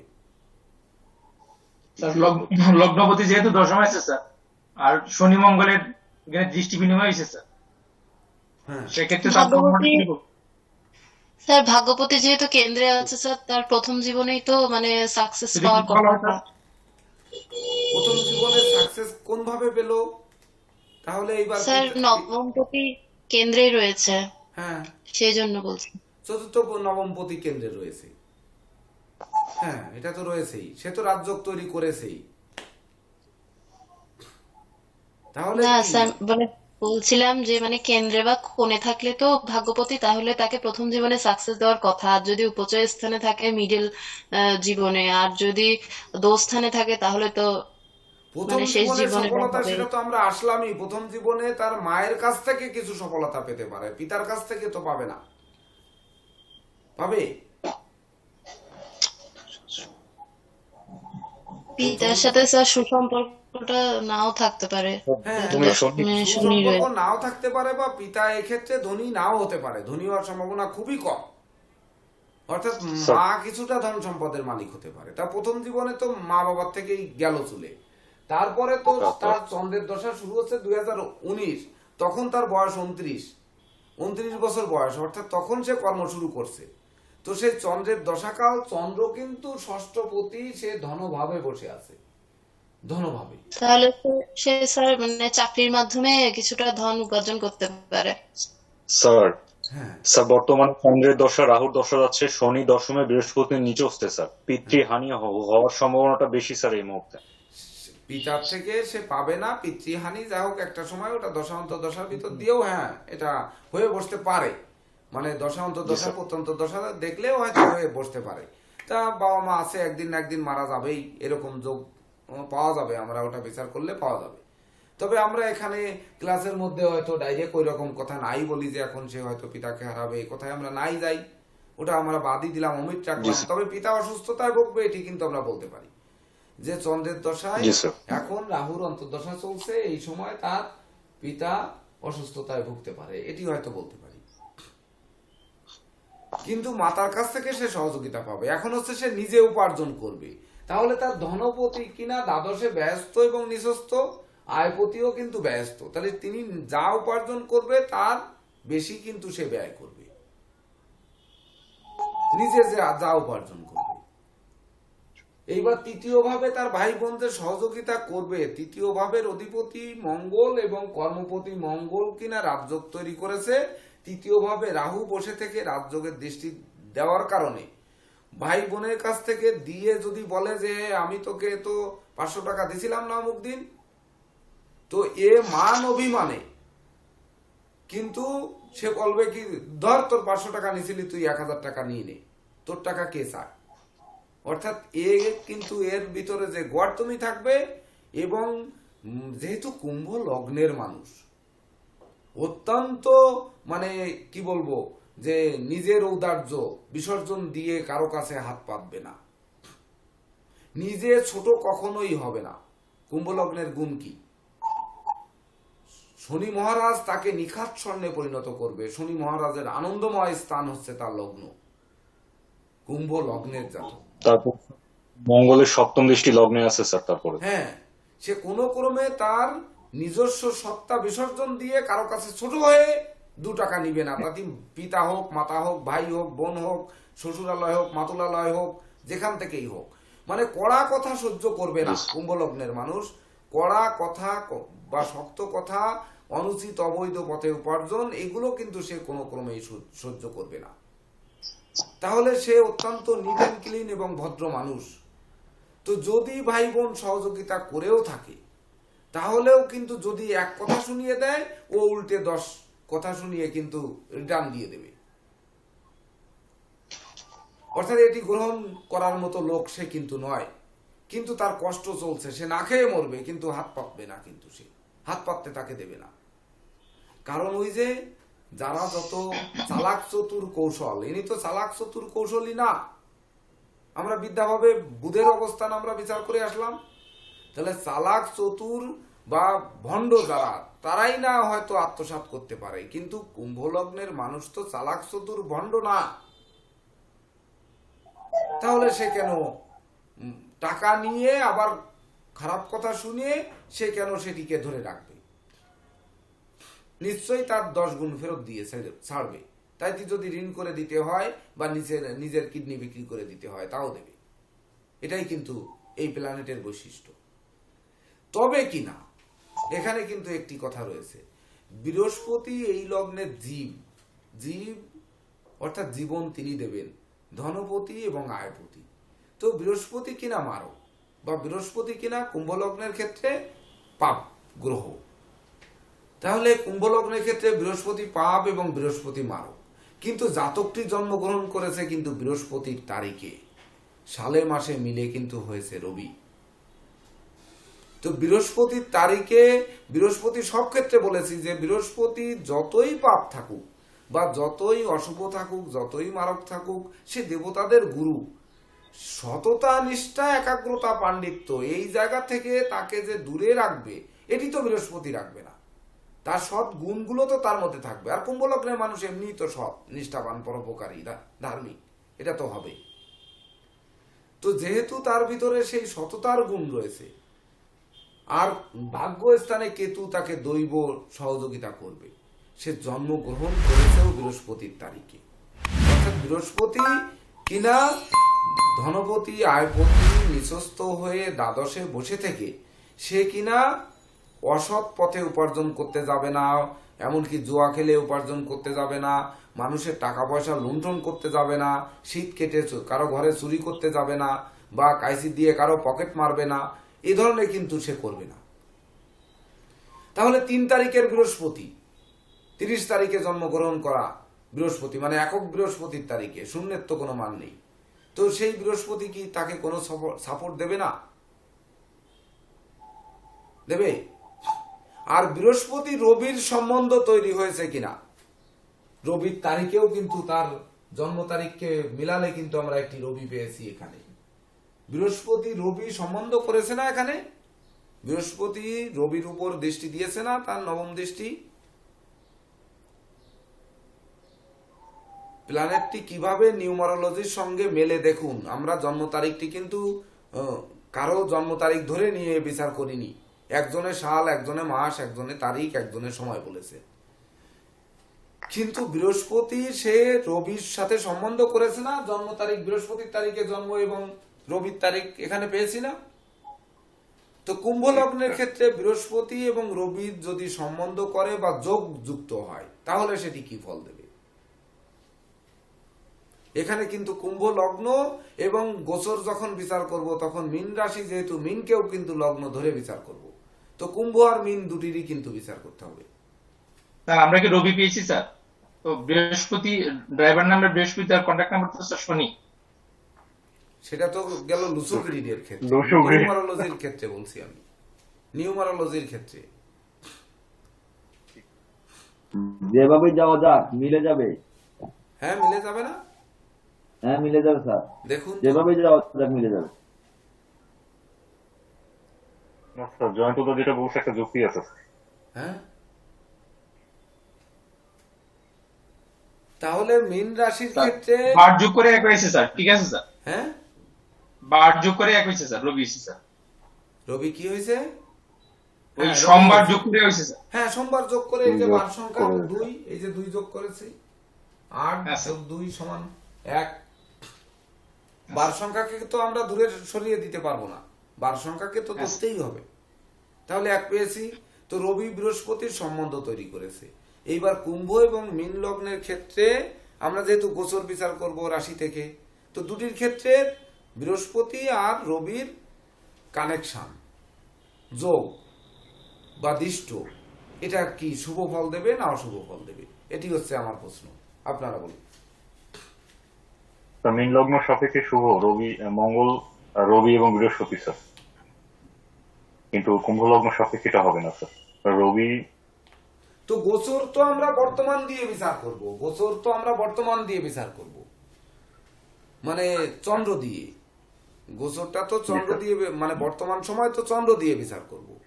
তাহলে চন্দ্র দিয়ে যদি স্যার আমরা বর্তমান বিচার- সময় তো স্যার রবি বৃহস্পতি যোগ সৃষ্টি আছে স্যার, সৃষ্টি তাও আবার হয়েছে। একাদশে।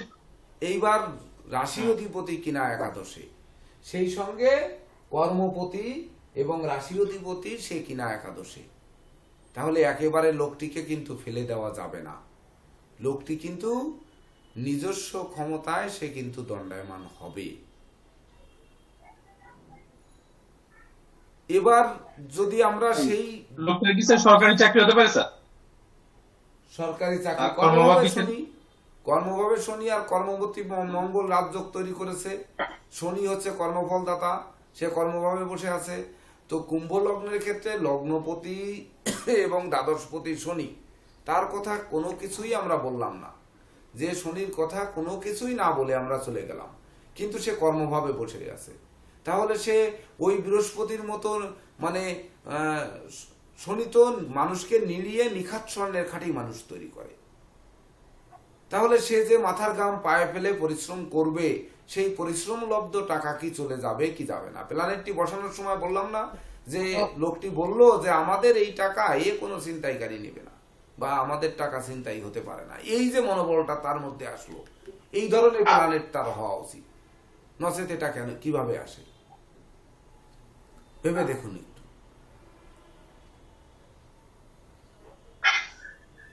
ভাবছেন একটু?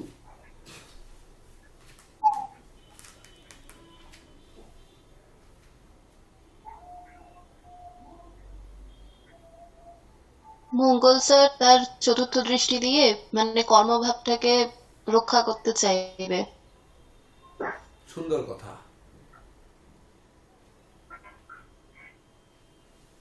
তার টাকা যাবে না স্যার, যেহেতু স্যার ওই কর্মপতি শুক্রের সঙ্গে মিলে স্যার ওই ভাগ্যপতির সাথে মিলে স্যার ওই রাজযোগ সৃষ্টি করছে স্যার ওই লগ্ন সাপেক্ষে। লগ্নপতি কাজে তার টাকা যাবে না স্যার, তার উপর যেহেতু টাকা তার কাছে থাকবে।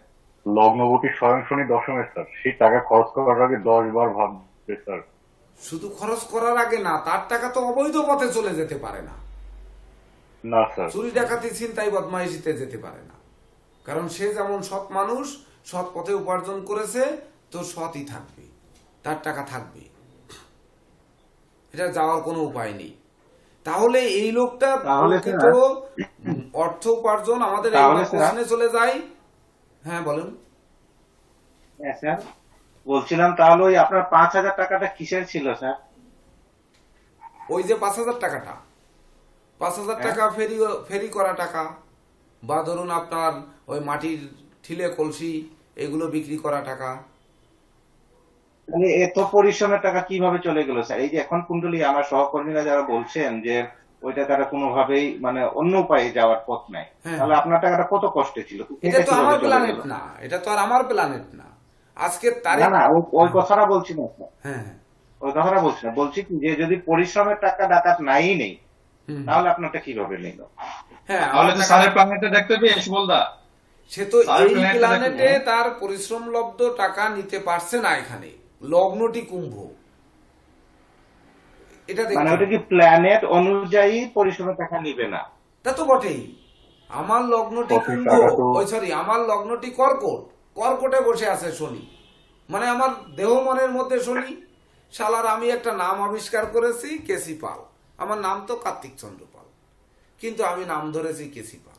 সে জায়গায়ও আসছে শনি, তার মানে শনি আমাকে ছাড়ছে না। আমার maximum mobile number, bank account number এগুলো যোগ করলে শনির নাম্বারই আসে।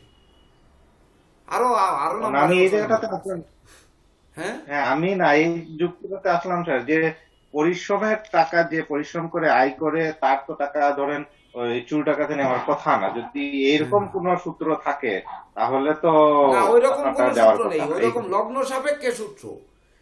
যেমন আমার আচ্ছা। প্রথম জীবন শুরু, এক কথায় জীবনের ভিত যেখানে গঠন হয়, সেটি G5 বেক সুপার মার্কেট, আমার প্রথম হাত দেখা শুরু হয়। তো জি হচ্ছে 3 আর 5 মানে 5, মানে সেই ঘরটি কিন্তু 8, অর্থাৎ শনি কিন্তু আমাকে টেনে নিয়ে গেছে।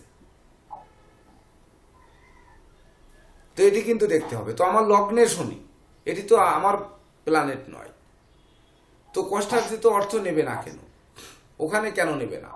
আমার চতুর্থে কিনা রবি বুধ যুক্ত, সেখানে রাহু তার সঙ্গে যে যুক্ত হয়েছে, তো রবি নিঃস্ত হয়েছে, সেখানে রাহু যুক্ত হয়ে বসে আছে। আর মঙ্গল কিনা আমার রাজ্যকারক গ্রহ, পঞ্চম এবং দ্বাদশপতি, সে বসে পঞ্চম এবং দশমপতি, সে দ্বাদশে বসে আছে। তা ডাকাতের হাতে আমি বলবো না, তা কি বলবে? কম করে তো 20 দিন আমার মানে ঘাড়ের উপরে রামদা ধরেছে, কম করে 20 দিন, মানে অন্তত 20 বার ডাকাতির হাতে পড়েছি আমি জীবনে। এমনকি একটু কুতের টাকা কম দেবো, কুত মানে বোঝেন, মানে যেমন ব্রিজের টোল, ওই রকম নদীতে যে টোল দিতে হতো ওকে কুত বলতো। তো কুত 30 টাকার জায়গায় যদি 5 টাকা কম দিতে চাইতাম, তাহলে অমনি দা বের করে দিত। তৎকালীন সময় দায়ের আর অভাব নেই, এটা থাকবেই। একে কোপে তোকে ফেলে দেবো নদীতে, 30 টাকা তো 30 টাকাই দে। জঙ্গলে কাঠ কাটতে যাচ্ছি, সেখানে পাশ নিয়ে গেছি যে ফ্রি পাস, কিন্তু সুন্দরবনে কাঠ কাটতে, হেতাল গাছ কাটতে গেছি, এই তুই সুন্দরী গাছ নিছিস, হয়তো তোর নৌকার ভিতর সুন্দরী গাছ আছে, অর্থাৎ চাঁদা দে এখানে। দিলাম না, অমনি দা বের করে ধরলো। এটা কিন্তু ধরবেই। অর্থাৎ এইরকম কম করে 20 বার কিন্তু পড়েছি জীবনে। তো আমার প্ল্যানেট তো আর এই প্ল্যানেট নয়, এই প্ল্যানেটে কিন্তু এটি হবে না। কিন্তু আমাদের মূল প্রশ্ন, আমাদের সময় কিন্তু কমে আসছে, তো মূল প্রশ্ন হচ্ছে লোকটি কোন পথে উপার্জন করবে, কত টাকার মালিক হবে, সে সৎ পথে করবে না অসৎ পথে করবে, আর হচ্ছে সে শ্বশুরালয় থেকে বা জীবন সঙ্গী থেকে, মাতুলালয় থেকে সে পাবে কিনা, এমনকি প্রথম বিবাহে পেল না, দ্বিতীয় বিবাহে পাবে কিনা বা তৃতীয় বিবাহে পাবে কিনা, এই কয়টি হচ্ছে প্রশ্ন। তাহলে সে যেটি উপার্জন করবে, তাহলে উপার্জন করবে কি নবম, দশম, একাদশ ঘর, কর্মঘর থেকে সে উপার্জন করবে। কর্মপতি কিনা রাজযোগ তৈরি করেছে, আর কর্মভাবে কিনা শনি, তাহলে সে কর্মের মাধ্যমে উপার্জন করবে। দৈব তাকে সহযোগিতা করবে, অর্থাৎ ভাগ্যস্থানে কেতু, আর ভাগ্যাধিপতি একমাত্র শুভকারক গ্রহ, সেও রাজযোগ তৈরি করেছে, তাহলে ভাগ্য তাকে সাপোর্ট করবে। তাহলে বৃহস্পতির মঙ্গলের দশায় শুক্রের অন্তর্দশা কিন্তু তার রাজযোগের ফল দেবে, দেবে কিনা? এইবার বলবেন যে সুনন্দা পাল বলবে যে হ্যাঁ স্যার, রাজযোগের ফল তো দেবে, কিন্তু মঙ্গল আর শুক্র রাজযোগ তৈরি করে, তার উপরে রাহু এবং শনির দৃষ্টি পড়েছে। আরে তাতে তো ভিক্ষুক যোগ তৈরি করেনি, তাতে তো বড় জোর রাজা না হয়ে একটা মেম্বরত্ব সে হওয়ার যোগ্যতা তার আছে। রাজাকে আর কত দূরে নেওয়া হবে স্যার? হ্যাঁ, কত নিচে না, মন্ত্রী করবে স্যার, মন্ত্রী পর্যন্ত নেওয়া হবে। বড় জোর বর্তমান যুগে জেলে আটকে দিল, এই বা সাদ্দাম হোসেনের মতো আটকে দিয়ে ফাঁসি দিয়ে দিল, এই এর বেশি আর কি করবে? সেটা তো তার না, তার কর্মভাবটা যদি স্যার একটু দেখি স্যার, কর্মভাবে স্যার লগ্নপতি বসে আছে, কর্মপতির করে কর্মপতি দৃষ্টিও আছে স্যার। আর থার্ড হাউসে রাহু, আমরা যে নোট পাইছি স্যার, যে থার্ড হাউসে রাহু মানুষকে পরিবর্তনশীল কর্ম দেয়। সেক্ষেত্রে স্যার তার সরকারি কর্ম হতে পারে স্যার, যেটা ওই বিভিন্ন জায়গায় বদলি হবে কিছুদিন পর পর। আর ভাগ্যভাবে স্যার, যেহেতু ভাগ্যপতি শুক্র এবং কেতু আছে, তার প্রমোশনটা মানে খুব তাড়াতাড়ি হয়ে যাবে। যে কোনো ভাবে সে প্রমোশন পেয়ে স্যার, হঠাৎ করে কেতু যেটা দেয় স্যার, হঠাৎ করে অর্থ দেয়, প্রমোশনের মাধ্যমে কর্ম অর্থ হয় হবে? স্যার। সরকারি কর্ম হলে কোন কর্ম হবে, কোন ডিপার্টমেন্টের কর্ম হবে? স্যার শনি মঙ্গলের দৃষ্টি প্রশাসনিক পদে হবে স্যার, বা মানে পুলিশ কোন প্রশাসন হবে স্যার। মন্ত্রণালয়ের অধীনে কর্ম হবে যদি সরকারি হয়? আর ব্যবসা হলে কি কি ব্যবসা হবে? এবার কিন্তু দ্রুত স্যার, আইন মন্ত্রণালয়ের অধীনে টাইম হবে স্যার। আছে কিন্তু 23 মিনিট, সেদিকে নজর রেখে উত্তর স্যার দিতে হবে। ডিসি স্যার অফিসের আইন পিয়ন হতে মন্ত্রণালয়ের পারে, অধীনে হবে স্যার, আমার বিচার স্যার। ডিসি অফিসের পিয়ন হতে পারে স্যার। মানে প্রশাসন ডিপার্টমেন্টের কিছু হতে পারে, তাই তো? হ্যাঁ স্যার, প্রশাসন হ্যাঁ স্যার। মানে অর্থাৎ আমরা বলছি যে মানে স্বরাষ্ট্র মন্ত্রণালয়ের অধীনে যে কোনো কর্মে সে নিযুক্ত থাকতে পারে, এটা। তা নাও হলে স্যার উকিলটা তো হবে স্যার, তা না হলে উকিল হবে অন্তত স্যার। আইনজীবী হবে। আইনজীবী হতে গেলে তো বৃহস্পতির কানেকশন দরকার। বৃহস্পতির কানেকশন কিভাবে হলো? দশম কিন্তু স্যার শনি তো দশমে স্যার। না না, শনি তো বৃহস্পতির কানেকশন লাগবেই। শুধু শনি যে আচ্ছা, তাকে অ্যাডভোকেট বানাবে বা উকিল হবে তা কিন্তু নয়, বৃহস্পতি থাকতেই হবে। Okay sir. হ্যাঁ, এমনকি সাংবাদিকতা পেশায়ও কিন্তু বৃহস্পতি থাকতে হবে। তা না হলে উকিলদের লিখতে হয়, সাংবাদিকদেরও লিখতে হয়। স্যার আমার সাংবাদিকরা মনে হচ্ছে ঘটনা স্যার দেখে আইন তৈরি শৃঙ্খলা করে। প্রতিরক্ষা হ্যাঁ এগুলো তো হতে পারে স্যার, হ্যাঁ। আইন শৃঙ্খলার প্রতিরক্ষা এগুলো তো হতে পারে স্যার। হ্যাঁ, এটা হতে পারে, এটা আমি মেনে নিচ্ছি, এটা হওয়ার সম্ভাবনা আছে। কিন্তু মঙ্গল কিনা শৌর্য বীর্য ঐশ্বর্যপূর্ণ কর্মে তাকে নিযুক্ত করবে, কিন্তু সে ঘুষখোর অফিসার হবে না। সে কখনো যে ওই সে তো স্যার উচ্চ পদই পাবে স্যার, কারণ মঙ্গলের দশমে মঙ্গল স্যার, এবং দশম ভাবে মঙ্গলের দৃষ্টি উচ্চপদস্থ পদই তো তাকে দিয়েছে। না যাবে, কিন্তু সে কখনো অনুচিত অবৈধ পথে উপার্জন করার দিকে সে যাবে না। করবে না। তাহলে বৈধ বা অবৈধ পথে আসবে কিনা যে প্রশ্ন করেছিলেন প্রেসিডেন্ট স্যার, সেটার কিন্তু আমরা উত্তর পেয়ে গেলাম, সে অবৈধ পথে উপার্জন করবে না। এইবার সে যদি ব্যবসা করে তাহলে কিসের ব্যবসা করবে? ব্যবসা করতে হলে স্যার তাকে অবশ্যই ডিসিপ্লিন মেনটেন করতে হবে, নাহলে স্যার শরীরটাকে সুস্থ দেবে। আর একটু জোরে বলুন, শরীর শোনা যাচ্ছে না। দশম দৃষ্টি পড়াতে, সেজন্য ওই সপ্তম ভাব সম্পর্কিত যা যা ব্যবসা এগুলো করলে অনেক সতর্ক হতে হবে। হ্যাঁ, সপ্তম ভাবের ও মানে সপ্তম পতির কোনো ব্যবসা কিন্তু এখানে দেবে না। সপ্তম ভাবপতির যে গ্রহ সপ্তম ভাবস্থ যে গ্রহ আছে তার কর্ম হবে। তো সপ্তম ভাবস্থ মঙ্গল আগুন জ্বালানি মন্ত্রণালয়ের অধীনে কর্ম হতে পারে, অস্ত্র শস্ত্র গোলা বারুদের ব্যবসা হতে পারে, উনি কিন্তু ডাক্তার হতে পারেন, শল্য চিকিৎসক হতে পারেন ইনি। তাছাড়া ধরুন ইনি আপনার কেমিক্যালের যাবতীয় ব্যবসা, মানে ঔষধপত্র, কেমিক্যাল, সায়েন্টিফিক স্টোরস, এগুলোর ব্যবসা কিন্তু হতে পারে। সে যদি মানে এখানে সাংবাদিক আর উকিল এগুলো হবে না, লেখকও হবে না। কারণ দেখুন একদিন ওই 144 ধারা জারি চলছে আমাদের রূপসা ঘাটে, 144 ধারা জারি করছে। এবার আমার গ্রামের বাড়িতে যেতে হবে, তখন নদীপথ পার হতে হবে, ওখানে যেতে হবে। তো একটি সাংবাদিক কিন্তু আটকে দিয়েছে, প্রশ্ন করছে, আটকে দিয়েছে যে ওখানে গোলাগুলি হবে বা 144 ধারা জারি, তুমি যেতে পারবে না, তোমার পরিচয় দাও। তো এবার আমার কি পরিচয় আছে? আমার তো কোনো পরিচয় নেই। জ্যোতিষ তো আর পরিচয় দেওয়া যায় না যে আমি জ্যোতিষ করি। কিন্তু ধরুন আমি একজন লেখক, এটি কিন্তু আরো প্রায় 15-18 বছর আগের থেকে আমি একজন লেখক, কম বেশি অনেক আর্টিকেল শুধু নয়, বই পুস্তক বা আমার ম্যাগাজিনটি খুবই জনপ্রিয় ছিল, দুপছায়া ম্যাগাজিন, এটি লেখা একেবারে কম জনপ্রিয় নয়। আর তাছাড়া প্রায় 10 বছর তো আমি বাংলাদেশের ধরেন 1 নম্বর পত্রিকা যেটা বাংলাদেশ প্রতিদিন, তার রাশিফল লিখি, এমনকি তার ইউএসএ এডিশনেও সাপ্তাহিক রাশিফল লিখি। অর্থাৎ লেখক হিসাবে তার আগে কিন্তু আমি আবার খুলনা অঞ্চলের একটি সাপ্তাহিক পত্রিকারও রাশিফল লিখতাম, সেই প্রথমেই একেবারে 2002-3 এইরকম। তো লেখাজোখা স্যার লেখালেখিতে স্যার লেখালেখিতে স্যার আপনি শনি মঙ্গল আর স্যার বৃহস্পতির অনেক বড় স্যার সাপোর্ট পাচ্ছেন। হ্যাঁ, মানে বৃহস্পতির সাপোর্ট ছাড়া কিন্তু হবে না, সাংবাদিকতাও হবে না। এবার আমি বলেছিলাম দেখুন সাংবাদিক ভাই, আপনারা তো ঘটনা দেখে তারপরে সেটাকে নিউজ করেন, আর আমরা কিন্তু নিউজ তৈরি করি। এটাই হচ্ছে আমার পরিচয়। আপনারা ঘটনা দেখে নিউজ লেখেন আর আমরা নিউজ তৈরি করি, পার্থক্যটা এখানে। তো আমাদের ওই কার্ড মার্ড নেই। উনি বললো যে আমাদের মতো এই সাংবাদিকরা ঢুকতে পারতেছে, সাংবাদিকের কার্ড থাকলে ঢুকতে পারতেন। তাহলে ধর সাংবাদিকের কার্ড যদি আমি নিতাম তো আরো 20 বছর আগে 5টা সাংবাদিকতার কার্ড নিতে পারতাম। তো কত এসে সাধেছে যে আপনি একটা কার্ড করে রাখুন। তারপরেও আমি যেতে পারবো কিনা, আমার কথা হচ্ছে আমাকে যেতে দেওয়া হবে কি হবে না বলেন। এর ভিতর প্রশাসনের লোক আসছে, তার সঙ্গেও কথা বললাম, বললো কি ঠিক আছে আপনি যান। এই তো এই যে যোগটি এখানে, কিন্তু ধরুন সে উকিল বা সাংবাদিক এগুলো হবে না, হতে গেলে তার বৃহস্পতির কানেকশন থাকতে হবে। বৃহস্পতির কর্মভাবে কোনো কানেকশন নেই, তার কোনো ক্রমেই নেই। এবার আমিন হতে পারবে স্যার? হ্যাঁ, আমিন হতে পারবে। আমিনও তো সেই লেখক, জমি জায়গা মাপা মাপা জোপা অঙ্ক অঙ্ক অঙ্ক বুধ বুধ শনি থাকতে হবে। আমি বুধ শনি, বুধ কিনা এখানে পঞ্চমপতি এবং অষ্টমপতি অষ্টমে বসে আছে, রাশির সপ্তমে। হ্যাঁ, এটি একটা কথা বলেছেন, এটি হয়তো হওয়ার পসিবিলিটি আছে, কারণ রাশির সপ্তমে আসে। আমিন তো আর জন্ম থেকে হবে না, লেখাপড়া শিখে পরবর্তীতে কর্মজীবনে হয়তো পার্ট টাইম জব হিসেবে সে আমার মতোই একটু শিখলো, এটা শিখতেও বেশি সময় লাগে না আর করতেও বেশি সময় লাগার কথা না।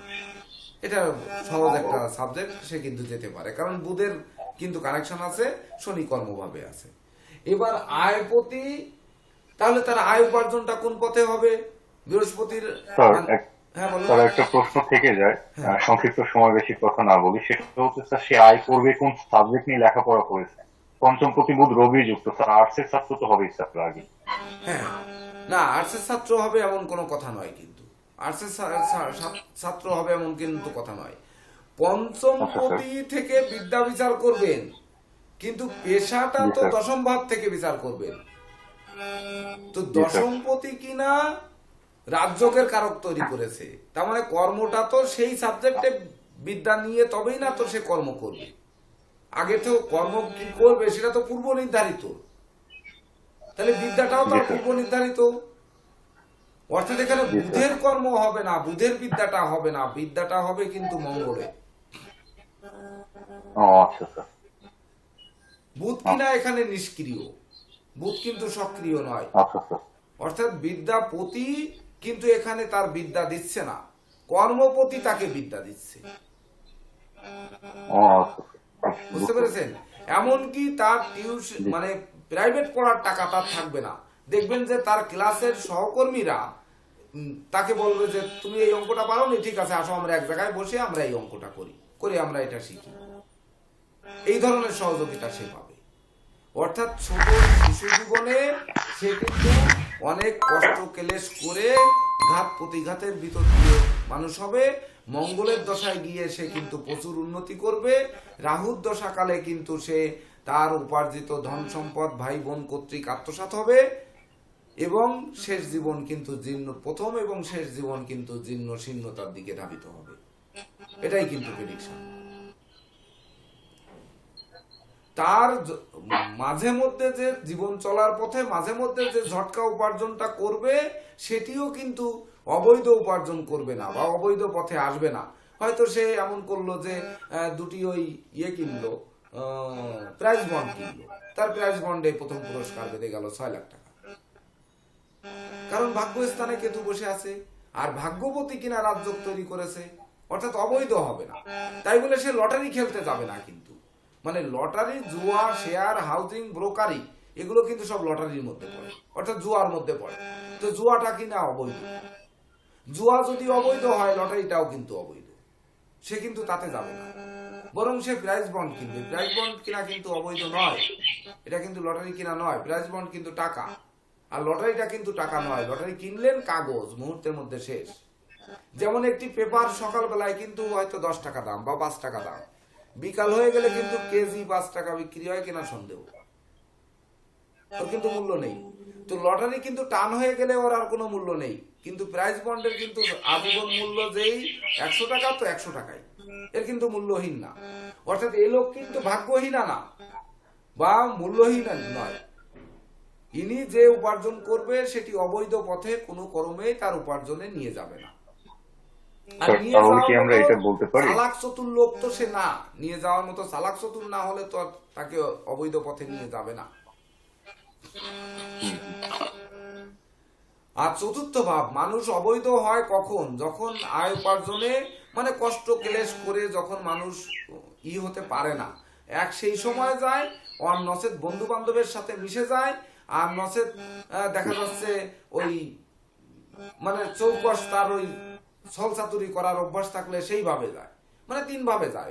কুবন্ধুর প্রভাবে যায়, আর হচ্ছে কষ্টে পড়ে শেষকালে জীবন চলছে না, যা একটা মার্ডার করে দিয়ে আসলে 50 লাখ টাকা বা 20 লাখ টাকা দিয়ে আসি মার্ডার করে, এই তখন না মানুষ যায়। তো এই লোকটি তো তা হবে না কখনো, এই লোকটি তো তা কখনো হতে পারে না। বৃহস্পতির তারিখে জন্ম, রবির তারিখ তার মধ্যে রয়েছে, এমনকি তার বৃহস্পতি কিনা মারক, কিন্তু সে নিঃস্ব, সে তো বৃহস্পতি উগ্র না, বাসাল বধির অপব্যয় তো তাকে করবে না।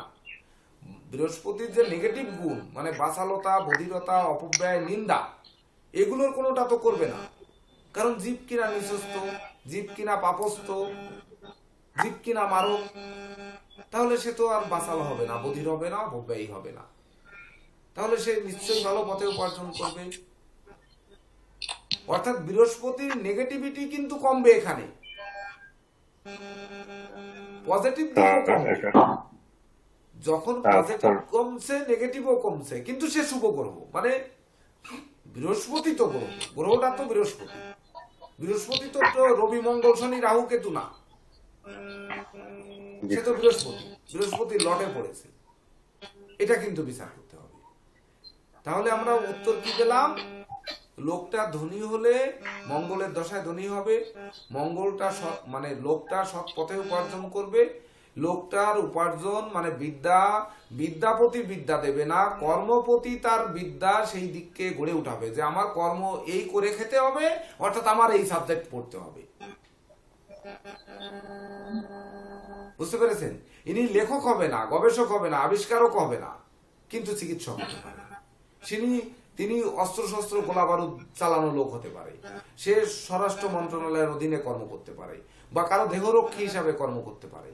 আবার সে জীবন সঙ্গীর বা জীবন সঙ্গিনীর তরফ থেকে সে সহযোগিতা পেতে পারে, কারণ সপ্তমের দশম ভাব সেই চতুর্থপতি, সেও কিন্তু রাজযোগ তৈরি করেছে, এটা পেতে পারে। এবার তার দ্বিতীয় বিবাহ আমরা কোথা থেকে বিচার করি? সপ্তমের কোন ঘর থেকে দ্বিতীয় বিবাহ? দ্বাদশ লগ্নের দ্বাদশ স্যার। লগ্নের দ্বাদশ, সপ্তমের কোন ঘর? সপ্তমের ষষ্ঠ। হ্যাঁ, সপ্তমের ষষ্ঠ। আর তৃতীয় বিবাহ? আর সপ্তমের পঞ্চম, মানে দ্বাদশের পঞ্চম। কি? দ্বাদশের পঞ্চম। দ্বাদশের পঞ্চম, সপ্তমের হ্যাঁ, ষষ্ঠ, দ্বিতীয় বিবাহ। তো সপ্তমের ষষ্ঠ মানে কি ধনভাব না? তাহলে দ্বিতীয় বিবাহে তার কি ধন সম্পদ হবে? ধনপতি কিনা পাপ এবং মারক, সে নিঃস্ব, দ্বিতীয় বিবাহে হবে। এবার সে আরেকটি বিবাহ করলো, তৃতীয়, সেটি কোথা থেকে আসবে? লগ্নের পঞ্চম। হ্যাঁ, তুমি ষষ্ঠ স্যার, দাদার বাপ ব্যয় বাংলা স্যার। দ্বাদশ মানে ষষ্ঠ, অরিগৃহ। বুধ। আরে না, সপ্তমের দ্বাদশ মানে কি? না, সপ্তমের ষষ্ঠ। সপ্তমের ষষ্ঠ থেকে তো দ্বিতীয় বিবাহ বিচার করলাম, তৃতীয় বিবাহ কোথায়? হ্যাঁ, তৃতীয় হচ্ছে পঞ্চম। সপ্তমের এটা হচ্ছে লগ্নের পঞ্চম। দ্বিতীয়, তৃতীয়, চতুর্থ, পঞ্চম মানে বৃহস্পতি। দ্বাদশের পঞ্চম, তৃতীয়। তৃতীয় বিবাহ কথা বলেন কে আপনি? স্যার দ্বাদশের ষষ্ঠ গুরুজি বলেছিলেন, দ্বাদশের ষষ্ঠ অর্থাৎ লগ্নের পঞ্চম থেকে তৃতীয় বিবাহ বিচার করা হবে। হ্যাঁ, লগ্নের পঞ্চম থেকে। তো লগ্নের পঞ্চম থেকে আর আমাদের আসতে হবে সপ্তমের একাদশ থেকে, বা সপ্তমের ষষ্ঠ, ষষ্ঠের পঞ্চম থেকে। এই কথাটা বলবেন আপনি, আপনার নোটটা এইভাবে লিখবেন। আমি স্যার ভাগ করে বলছিলাম যে প্রথম দ্বিতীয় তারপর তৃতীয় বলছিলাম। আমাদের সূত্রটা তো সপ্তম ভাবকে কেন্দ্র করে বিবাহ। সপ্তমের ষষ্ঠ থেকে দ্বিতীয় বিবাহ করব, আর ষষ্ঠের মানে সপ্তমের ষষ্ঠ, এইবার সপ্তমের আবার দ্বাদশ, সপ্তমের একাদশ থেকে দ্বিতীয় বিবাহ করব। গুরুজি বলেছিলেন সপ্তমের ষষ্ঠ অর্থাৎ লগ্নের দ্বাদশ থেকে দ্বিতীয় বিবাহ, আর দ্বাদশের ষষ্ঠ অর্থাৎ লগ্নের পঞ্চম থেকে তৃতীয় বিবাহ। আমি এটাই বলছিলাম। হ্যাঁ, তা ওইটাই আমরা যাব কেন? পরবর্তীতে আমরা সপ্তমের ষষ্ঠ থেকে দ্বিতীয় বিবাহ বলেছি না? দ্বাদশ, ঠিকই। হ্যাঁ, বলেছি না? আর এইবার ষষ্ঠের সপ্তম থেকে না, ওই ষষ্ঠের ষষ্ঠ থেকে না বিচার করতে বলেছে না আপনার তৃতীয় বিবাহ? ওই দ্বাদশ হচ্ছে ষষ্ঠ। জি স্যার, এভাবে বলছিলাম গুরুজি। এই একই হচ্ছে। হ্যাঁ, তার মানে একই আসছে না? পঞ্চমী হচ্ছে স্যার, পঞ্চমী হচ্ছে, ঠিকই আছে। পঞ্চমী আসছে না? তো পঞ্চম পতি তাহলে তৃতীয় বিবাহে সে ধনী হবে কিনা? এইবার পঞ্চম এবং অষ্টম পতি বুধ তো আমরা আগেই বিচার করে গেলাম যে বুধের এখানে কিন্তু মানে অষ্টম দোষ হয়েছে, কিন্তু রাশির সপ্তমে আছে। তো বিবাহ তিনটে কেন 30টা করলেও তার জীবনে ওই সেই পরিমাণে উন্নতি হওয়ার সম্ভাবনা নেই। শান্তনু সরকার, তোমারটা মিউট করে রাখো, তোমার সাউন্ড আসে। আলিয়া তো মিউট করে রাখো, সাউন্ড আসে। শেষ টাইম তো আছে বিবাহে, তার 2-3টি বিবাহ করলে তার কি উন্নতির যোগ আছে এই প্ল্যানেটে? স্যার এটা কি দ্বিতীয় বিবাহ করলে যদি টাকা না পাই তাহলে আমি তৃতীয় বিবাহ করতে যাব কেন? তৃতীয় বিবাহ করতে ওখানে তো টাকা নাই। হ্যাঁ, এটাই তো আমাদের দেখতে হবে যে প্ল্যানেটের দ্বিতীয় বিবাহেও টাকা নেই, তাহলে বা চতুর্থ আমরা কি বিবাহে এটা আমাদের তো টাকা খুঁজতে হবে। আপনি তো বলেছেন টাকা খুঁজতে জাতক হবে। স্যার এখন আমার বউ থাকতে বিয়ে করব না বউ মারা যাবে তারপর বিয়ে করব, সেটাও তো বলতে হইব স্যার। না, এখানে তো বউ মারা যাবে না তার, কারণ সপ্তম ভাবে রাজযোগ কারণ। সপ্তম ভাবে যে মঙ্গল শুক্রের জুতি, এটা রাজযোগ তৈরি করেছে এই কুম্ভ লগ্নের স্যার ক্ষেত্রে। সর্বশেষ আমার একটা প্রশ্ন, হ্যাঁ, যদি আপনার অনুমতি থাকে স্যার। আপনি যেহেতু বলছেন জাতক লটারি পাক্কা জুয়া খেলবে না, কিন্তু স্যার সপ্তমে নবমে রাহু বসে আছে যা কিনা চন্দ্রের দ্বিতীয়, সেক্ষেত্রে স্যার তার স্ত্রীর মাধ্যমে লটারির মাধ্যমে কি সে অনেক ধনী বা অর্থকরী প্রাপ্তি হতে পারে কিনা স্যার? জীবন সপ্তমে নবমে রাহু স্যার, ভাগ্য সপ্তমে নবমে রাহু, সপ্তমের নবমে হ্যাঁ কিন্তু স্যার, রাহু। সপ্তমে নবম সপ্তমের নবমে আর কিন্তু চন্দ্রের রাহু। দ্বিতীয় স্যার। রাহু তাকে, হ্যাঁ স্যার, রাহু তো তাকে হ্যাঁ। লটারি পাওয়ায় না, রাহু কখনো লটারি পাওয়ায়নি। রাহু কি আচ্ছা, করে? স্যার। রাহু ধন লোভী করে, মানে আমার চাই, আমার চাই, আমাকে দাও, আমাকে দিতে হবে, আমাকে পেতে হবে, তার জন্য চেষ্টা করবে, বিভিন্ন পথে চেষ্টা করবে, কিন্তু লটারিতে চেষ্টা করবে এমনটি কিন্তু করে না। ঠিক জি স্যার। স্যার লটারি কি কেতু কেতু লটারি কি স্যার কেতু দেবে স্যার? কেতু শনি না থাকলে সে লটারি পাবে না, কেতু শনি না হলে সে লটারি পাবে কিন্তু না। কখনোই সে লটারিতে জয়ী হবে না। তার মানে স্যার কেতু শনির সংযোগে লটারি প্রাপ্তি হবে? অবশ্যই কেতু শনির যোগ না হলে সে ব্যক্তি লটারিতে জয়ী হবে না। এবার জন্ম তারিখেও কেতু নেই, এদিকে জন্ম তারিখ সাল মাস মিলেও কেতু নেই, অথচ কিন্তু ইনার কেতু শনির কিন্তু জুতি হয়েছে। এখানে একটি প্রশ্ন কিন্তু আপনারা করেননি, তাহলে কিভাবে ইনি লটারি পাবেন? এখানে তো কেতুর কোনো সংখ্যাই নেই, আছে 5টা 3-এ জন্মগ্রহণ করেছে তাও শনি, আবার সব মিলে কিন্তু সে শনি, তাই না? তো কেতু কোথায় পেলাম এখানে? ভাগ্যস্থানে তো কেতু আছে, সেই কেতুটি আমরা কোথায় পেলাম এখানে জন্ম তারিখে? তাহলে স্যার বলতে পারি যে স্ত্রীটা বৈষয়িক সুখের কামনা অত্যন্ত বেশি হতে পারে, তবে লটারি ফাটকা জুয়াতে এই যে রোগে এটা না। না, এটা নয়। কিন্তু হ্যাঁ, কেতু আর রবি, মানে নিষ্ক্রিয় রবি আর কেতু একই ফলদাতা, এটা বলতে পারেন। স্যার বউটা কি পাল্টানো যায় না? এইবার যদি এইটার সঙ্গে এক মিনিট স্যার, পাল্টানো যায় কিনা বলছি। এইবার এই এক সংখ্যা পাইছি না আমরা, টাইমটাকে তো ধরিনি, তাহলে 5 আর 3 8, এর সাথে আবার যোগ করেন 8, সমান হয়ে যাচ্ছে 9।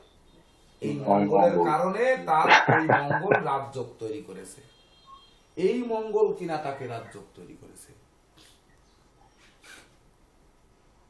স্যার এই লোক যদি ঢাকায় জন্মগ্রহণ না করে এ যদি স্পেনে জন্মগ্রহণ করতো তাইলে কি হতো? তাহলে লগ্ন পরিবর্তন হয়ে যেত, তাইলে আপনার রাজযোগ থাকে না? না থাকতো না। আচ্ছা দেখেন তো, স্পেনে যদি যোগদান করে তাহলে জন্মগ্রহণ করে তাহলে কি হবে? তাহলে তো সেই সময় তো এখন স্যার দেওয়া যাবে না, আর তো সময় নেই। তো যদি স্পেনে জন্মগ্রহণ করে, তবে প্রশ্নটার আমরা একটু স্পেন চলে যাই। স্পেন মাদ্রিদ দেন।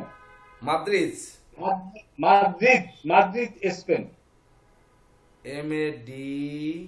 MADRIJ নাকি? ও মাদ্রিদ না, মাদ্রিদ MADRID,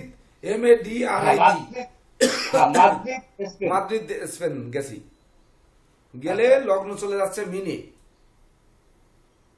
লগ্ন মিনে যাচ্ছে, আর চন্দ্র রাহু যাচ্ছে বৃষে। দেখুন প্ল্যানেটটি কি খেলা, ওরে বাবা, এবার মারাত্মক প্ল্যানেট এসে গেল।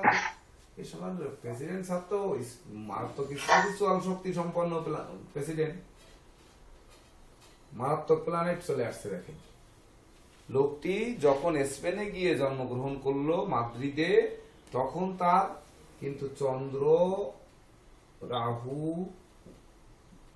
এইবার লগ্ন, তারপর হচ্ছে বৃহস্পতি, তুমি যাও না, তুমি তো বিরাজ করে ওরো জানবো তো আজকে আজকাল শনি, তারপরে হচ্ছে কেতু, তারপরে রবি বুধ,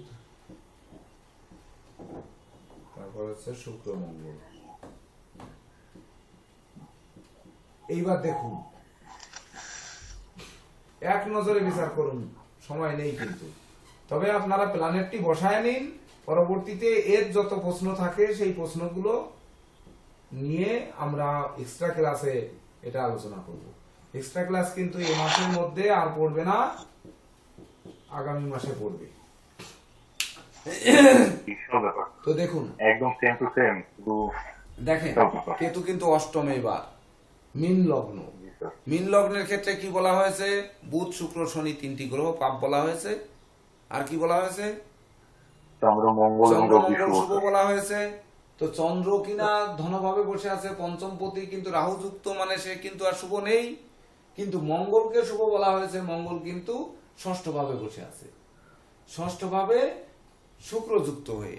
শুক্রের কথা মীন লগ্নে কোনো কিছুই বলা হয়নি। মঙ্গল বৃহস্পতির সম্বন্ধ যদি হয় তাহলে রাজযোগের কথা বলা হয়েছে মীন লগ্নের ক্ষেত্রে। তাহলে মঙ্গল বৃহস্পতিরও কোনো সম্বন্ধ তৈরি হয়নি, তাহলে এখানে রাজযোগেরও কোনো কারণ তৈরি হয়নি। তাহলে এনার কি হয়েছে? ধনভাবে কিন্তু রাহু এবং চন্দ্র, তার সপ্তমে হচ্ছে কেতু। তাহলে ধনভাবে রাহু চন্দ্র যুক্ত, মানে চন্দ্র নেই এখানে। তাহলে বিদ্যাপতি সমস্ত শক্তি বিলীন করে দিল।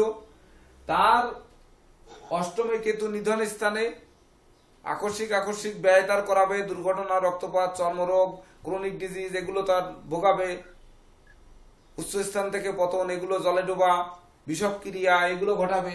নবমে ভাগ্য স্থানে একাদশ দ্বাদশপতি শনি মীন লগ্নের ক্ষেত্রে। শনি যদি মারক লক্ষণাক্রান্ত হয় তাহলে মারক হবে, আর না হলে মারক হবে না। তো শনি কিনা সে ভাগ্য স্থানে বসে আছে, সে তো মারক লক্ষণাক্রান্ত হয়নি, তবে একাদশ এবং দ্বাদশপতি। কিন্তু এখানে একটি কথা আছে, কিন্তু এখানে কিন্তু লগ্নপতি এবং দশমপতি বৃহস্পতি মঙ্গলের সম্বন্ধে রাজযোগ হবে, কিন্তু বৃহস্পতিকে শুভ অশুভ কিছুই বলা হয়নি। কিন্তু বৃহস্পতি কিনা সে কিন্তু লগ্নপতি এবং আয়পতি একাদশে, আয়পতি এবং শনি মারক লক্ষণাক্রান্ত হয়েছে স্যার। মঙ্গলের চতুর্থ দৃষ্টি, শনি মারক লক্ষণাক্রান্ত হয়েছে স্যার। মঙ্গলের চতুর্থ দৃষ্টি, শনির তৃতীয় দৃষ্টি মঙ্গলের বৃহস্পতির উপরে কই চতুর্থ দৃষ্টি পড়লো? মঙ্গলের চতুর্থ দৃষ্টি না স্যার, শনি পড়েছে, শনির উপর পড়েছে। হ্যাঁ স্যার, হ্যাঁ স্যার, শনি মারক লক্ষণাক্রান্ত হয়েছে স্যার। বৃহস্পতির কথা শুনি না, বৃহস্পতির কথা বলছি, মানে লগ্ন এবং দশমপতি, মানে দশম থেকে তো কর্ম, ওখানে যেমন কর্ম থেকে না তার বিদ্যা বিচার করলাম, তাহলে এখানে পঞ্চমপতি চন্দ্র কিনা শেষ, মানে চন্দ্রে তার লেখাপড়া দিচ্ছে না, তাহলে কর্মপতি কিন্তু তার লেখাপড়া দিচ্ছে। অর্থাৎ ইনি কিন্তু আইনজীবী হতে পারে, ইনি কিন্তু দার্শনিক হতে পারে, ইনি লেখক হতে পারে, ইনি কিন্তু গবেষক হতে পারে, ইনি ঔপন্যাসিক কিন্তু হতে পারে, আবার রাজনীতিবিদও হতে পারে, হতে পারে না। মানে বৃহস্পতির যে পেশাগুলো আছে সেগুলো কিন্তু তার হতে পারে। আর এইগুলো তৈরি করার জন্য যা লেখাপড়া করার দরকার, কারণ চন্দ্র বিদ্যাপতি পরিবর্তনশীল, বিভিন্ন সাবজেক্ট নিয়ে সে গুতাগুতি করবে, পড়াশোনা করবে, কোনোটাই কিন্তু সর্বশেষ জয়ী হবে না। মানে 4-5টা পেশা তার থাকবে, একটা একক পেশা নিয়ে সে কিন্তু পড়ে থাকবে না। তাছাড়া তার ভাগ্য স্থানে শনি বসে আছে, শনি একাদশ দ্বাদশপতি। সেই শনি মারক লক্ষণাক্রান্ত হয়েছে মঙ্গলযুক্ত হয়ে, মানে ভাগ্যের প্রদীপ কিন্তু নিবু নিবু চলছে। আর ধনভাবে রাহু চন্দ্র, মানে ধন সঞ্চয়ও হবে না, সেখানেও নিবু নিবু চলছে। তাহলে ভাগ্যের সাপোর্ট পাবে না, ধন সঞ্চয়ের সাপোর্টও পাবে না। তবে জীবন সঙ্গী জীবন সাথী এর কিন্তু ধনী হবে, জননন্দিত হবে, প্রতিষ্ঠিত হবে, কারণ চতুর্থ এবং সপ্তমপতি।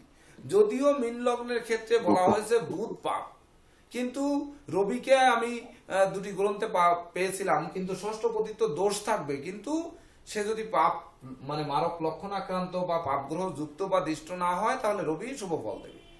তাহলে রবি শুভ ফল দিলে, আর বুধ নিজ গৃহে বসে আছে চতুর্থ সপ্তমপতি, যতই পাপ হোক সে বুধাদিত্য যোগের ফল দেবে না মীন লগ্নের ক্ষেত্রে? নিজ গৃহে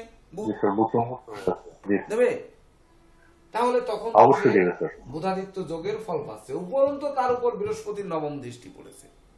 অর্থাৎ এর কিন্তু জীবন সঙ্গী ধনী হবে, জননন্দিত হবে, প্রতিষ্ঠিত হবে, অনেক উপার্জন করবে, বিবাহের পর তার ভাগ্য উন্নতি হবে। অর্থাৎ যদি সে স্পেনের মাদ্রিদে জন্মগ্রহণ করে। স্যার আমার একটা কথা স্যার, ওই ভাগ্যস্থানে স্যার ভাগ্যপতি দৃষ্টি, সেটা তো শুভ দৃষ্টি হবে স্যার লগ্ন সাপেক্ষে স্যার? হ্যাঁ শুভ, এটা কিন্তু এইটাই আগে তন্ময় বাবু ভুল বলেছেন। ভাগ্য স্থানে শনি তার উপরে মঙ্গলের চতুর্থ দৃষ্টি, ওটি কিন্তু মঙ্গলের নিজ গৃহ, লগ্ন সাপেক্ষ স্যার মঙ্গল শুভ গ্রহ স্যার। বুঝলেন? এবং এই মীন লগ্নের ক্ষেত্রে চন্দ্রমঙ্গল শুভ গ্রহ, তো সেই মঙ্গলের দৃষ্টি তার নিজ গৃহে, এটি কিন্তু শুভ দৃষ্টি হবে। এমনকি মঙ্গলের লগ্নের উপর দৃষ্টি, এটাও কিন্তু শুভ দৃষ্টি হবে। তো তাহলে স্যার শনি জ্বালাবে, মঙ্গল তো ভালোই করবে নবমে। হ্যাঁ, অবশ্যই ভালো করবে। এই শনির অশুভত্ব তখন কিন্তু দূরীভূত হবে, অর্থাৎ যখন দূরীভূত হবে তখন কিন্তু রবি বুধের শুভ ফল দিচ্ছে, বৃহস্পতি শনির শুভ ফল দিচ্ছে, তখন কিন্তু এই শুক্র মানে ধন ঐশ্বর্যের কারণ হেতু তাকে বলতে পারেন যে এই শুক্র মঙ্গলের জ্যোতি এই, এবং তার উপর কে রাহুর মানে নবম দৃষ্টি, এবং শনির হচ্ছে দশম, সপ্তম, অষ্টম, নবম, দশম দৃষ্টি। এর ফলে তার ওই মানে নেশা, মধ্য, জুয়া, বারগুনিতা বা ধরেন খারাপ অভ্যাস, দ্বিতীয় বিবাহ করার প্রবণতা, ওই যে ষষ্ঠ চলে যান, এবার সপ্তমের দ্বিতীয়, তৃতীয়, চতুর্থ, পঞ্চম, ষষ্ঠ মানে দ্বাদশপতি শনি, সে কিনা সপ্তমের তৃতীয় বসে আছে। এইবার দ্বাদশে মঙ্গলের দৃষ্টি আছে স্যার, দ্বিতীয় বিবাহ হবে স্যার। হ্যাঁ, তারপর দ্বিতীয়, তৃতীয়, চতুর্থ, পঞ্চম, ষষ্ঠ মানে পঞ্চম, এখানে যখন আসবেন তখন দেখুন সে কিনা রাহু যুক্ত হয়ে বসে আছে পঞ্চমপতি। তার মানে তৃতীয় হবে না, কিন্তু দ্বিতীয় হওয়ার কিন্তু পসিবিলিটি এখানে কিন্তু আছে এই প্ল্যানেটে। এবং দ্বিতীয় বিবাহেও কিন্তু সে দেখুন দ্বিতীয়, তৃতীয়, চতুর্থ, পঞ্চম, ষষ্ঠ, অর্থাৎ শনির কিন্না মঙ্গলের দৃষ্টিতে মারক লক্ষণাক্রান্ত হয়নি, বরং শনি এখানে শুভ ফল দেবে। আর সে তো আগে আয়পতি, তারপরে ব্যয়পতি, অর্থাৎ শুভ ফল দেবে। দ্বিতীয় বিবাহের পর কিন্তু তার আরো ভাগ্য উন্নতি ঘটার কথা, হওয়ার কথা। তো ধন্যবাদ সবাইকে, অধীর আগ্রহে আপনাদের আমাদের প্রেসিডেন্ট স্যার যে যোগদান করার নিচে স্যার দ্বিতীয় বিবাহ হবে কিনা আর ত্রিধনী হবে কিনা, হ্যাঁ হ্যাঁ এটা মিলে গেছে স্যার। প্রেসিডেন্ট স্যার যেটা জানতে চেয়েছিলেন স্যার, দ্বিতীয় বিবাহ হবে কিনা আর ত্রিধনী হবে কিনা, সেটা মিলে গেছে স্যার। হ্যাঁ, সেটা কিন্তু এখানে মিলছে। আশ্চর্যজনক একটা ব্যাপার স্যার, স্পেন হওয়ার সত্ত্বেও লগ্নের কোনো পরিবর্তন, এত শুধু দেশ বাদ লগ্ন দিয়ে পরিবর্তন স্পেন হয়েছে। কেন বললেন? এত দেশ বাদ রয়েছে, উনি স্পেন কেন বললেন? আরে এখন রাশিয়া আর ইউক্রেন যুদ্ধ হচ্ছে, বরং ইউক্রেন রাশিয়ার কথা বলতে পারতেন। ইউক্রেনও তো ইউরোপের দেশ। আপনি ইউক্রেন দেন তো দেখেন, ইউক্রেন দিলেই লগ্ন পরিবর্তন হয়ে যায় কিনা দেখেন তো একটু। ইউক্রেন দিলেই লগ্ন পরিবর্তন হয়ে যেতে পারে আমার মনে হয়।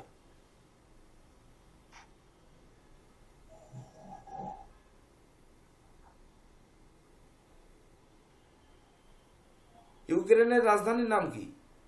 হ্যাঁ স্যার, লগ্নে মকর আছে স্যার। এই দেখেন, দেখেছেন তো, উনি ইউক্রেন তো বলতে পারতেন বা রাশিয়া তো বলতে পারতেন, তা কিন্তু হয়নি, উনি বলেননি। অর্থাৎ উনি যে এই জন্য মানুষের প্রশ্নের ভিতর দিয়েই কিন্তু তাদের ভাগ্য গণনা করা যায়। মানুষ এসে যে প্রশ্নটি করলো, কেউ ভাগ্য ফল জানতে এসে ওই পলিথিন টেনে ছিঁড়লো, নিচের ফোম ছিঁড়লো, হাতে কেউ দেখা গেল হাত দিয়ে কুটকুট করলো, কেউ দেখা যাচ্ছে পা নাচালো, সে কি ভঙ্গিতে বসে আছে, এ দিয়েও কিন্তু সামুদ্রিক জ্যোতিষশাস্ত্র নামে একটি শাস্ত্র রয়েছে, সেটি দিয়েও বিচার করা সম্ভব। তো মাননীয় প্রেসিডেন্ট স্যার, আমি কিন্তু বিদায় নেওয়ার পালা, আমি কিন্তু এখন সমাপ্ত ঘোষণা করছি। আপনার উপর এখন ক্লাস ন্যস্ত থাকলো। কথাটির মধ্যে আপনি ছিলেন না, যে আপনি স্পেন না বলে ইউরোপের বর্তমানে ইউক্রেনের যুদ্ধ চলছে, ইউক্রেন বললে কিন্তু লগ্নটি মকর হয়ে যেত। তো আপনার স্পেনে জন্ম হলে তার দ্বিতীয় বিবাহ হবে, এবং দ্বিতীয় বিবাহেও আরো ধন সম্পত্তি পাবে, প্ল্যানেট পাল্টে গেল। আবার যদি রাশিয়া বলতেন তাহলে দেখা যাচ্ছে মকর না হয়ে ধনু লগ্ন হতো, সেক্ষেত্রে কিন্তু আরো শুভ হতো, এটা কিন্তু হতে পারত। তো একই ইউরোপের দেশ যে, হ্যাঁ বলেন, সামুদ্রিক শাস্ত্র কবে আলোচনা করবেন স্যার? ওই এক্সট্রা ক্লাসে হবে, এ মাসে তো আর এক্সট্রা ক্লাস হচ্ছে না, 10 তারিখ পর্যন্ত আবার হবে না। 10 তারিখের পরে যেদিন বুধবার বা সোমবার, যেটা ওকে একটা বেছে নিতে হবে। স্যার আমি একটা প্রশ্ন আপনার কাছে একটু এনে দিচ্ছি স্যার। হ্যাঁ বলেন। আপনি এক সময় দেখেন স্যার, আমাদেরকে দেখেন। আমার প্রশ্নটা হচ্ছে এরকম স্যার, যে আজকের যে জন্ম তারিখটা আমরা নিয়ে আলোচনা করলাম স্যার, আর আমাদের কাছে আমরা যখন চেম্বার করবো স্যার, একজন জাতক জন্ম তারিখ নিয়ে আসলো, উনি নিজে এরকম একটা জন্ম তারিখ বানায় নিয়ে আসলো, একটা কাল্পনিক জন্মদায়ক বানায় নিয়ে আসলো, সেটা আমরা কিভাবে কিভাবে বুঝবো? এরকম কোনো কিছু আমাদেরকে স্যার শেখানো যায় কিনা? এটা অবশ্যই শেখানো যাবে, কিন্তু সেটি হায়ার ডিপ্লোমাতে যেতে হবে। কারণ হচ্ছে কি, এই আমার জীবনে কিন্তু একজন মেম্বার, মানে ইউনিয়ন পরিষদের মেম্বার, তার ছেলে মারা গেছে, তার মৃত ছেলের জন্ম তারিখ নিয়ে আসছিল কুষ্টি করতে। তো এটি কিন্তু আমি ধরেছিলাম আমার জীবনের প্রথম জীবনের ঘটনা। আর মহানন্দ ডাক্তার নামে একজন ডাক্তার আমার প্রাণ প্রিয় বন্ধু ছিল। সেই মহানন্দ ডাক্তার একজন এনজিও কর্মকর্তার কাছে তার জন্ম তারিখ দিয়ে আমাকে ফোন করে বলেছিলেন যে উনি ওনার হাজবেন্ডের কুষ্টি করাতে চান। মহানন্দ ডাক্তার যেহেতু আমার ফ্রেন্ড, তো সেহেতু সে হয়তো আমি তার কাছে টাকা নিব না। তো মহানন্দ হালদার উনি বললেন কি যে ওই এনজিওতে চাকরি করে অমুক ম্যাডাম, তার হাজবেন্ডের একটা কুষ্টি করাবে, তা আপনার কাছে যাবে, আপনি একটু করে দিয়ে।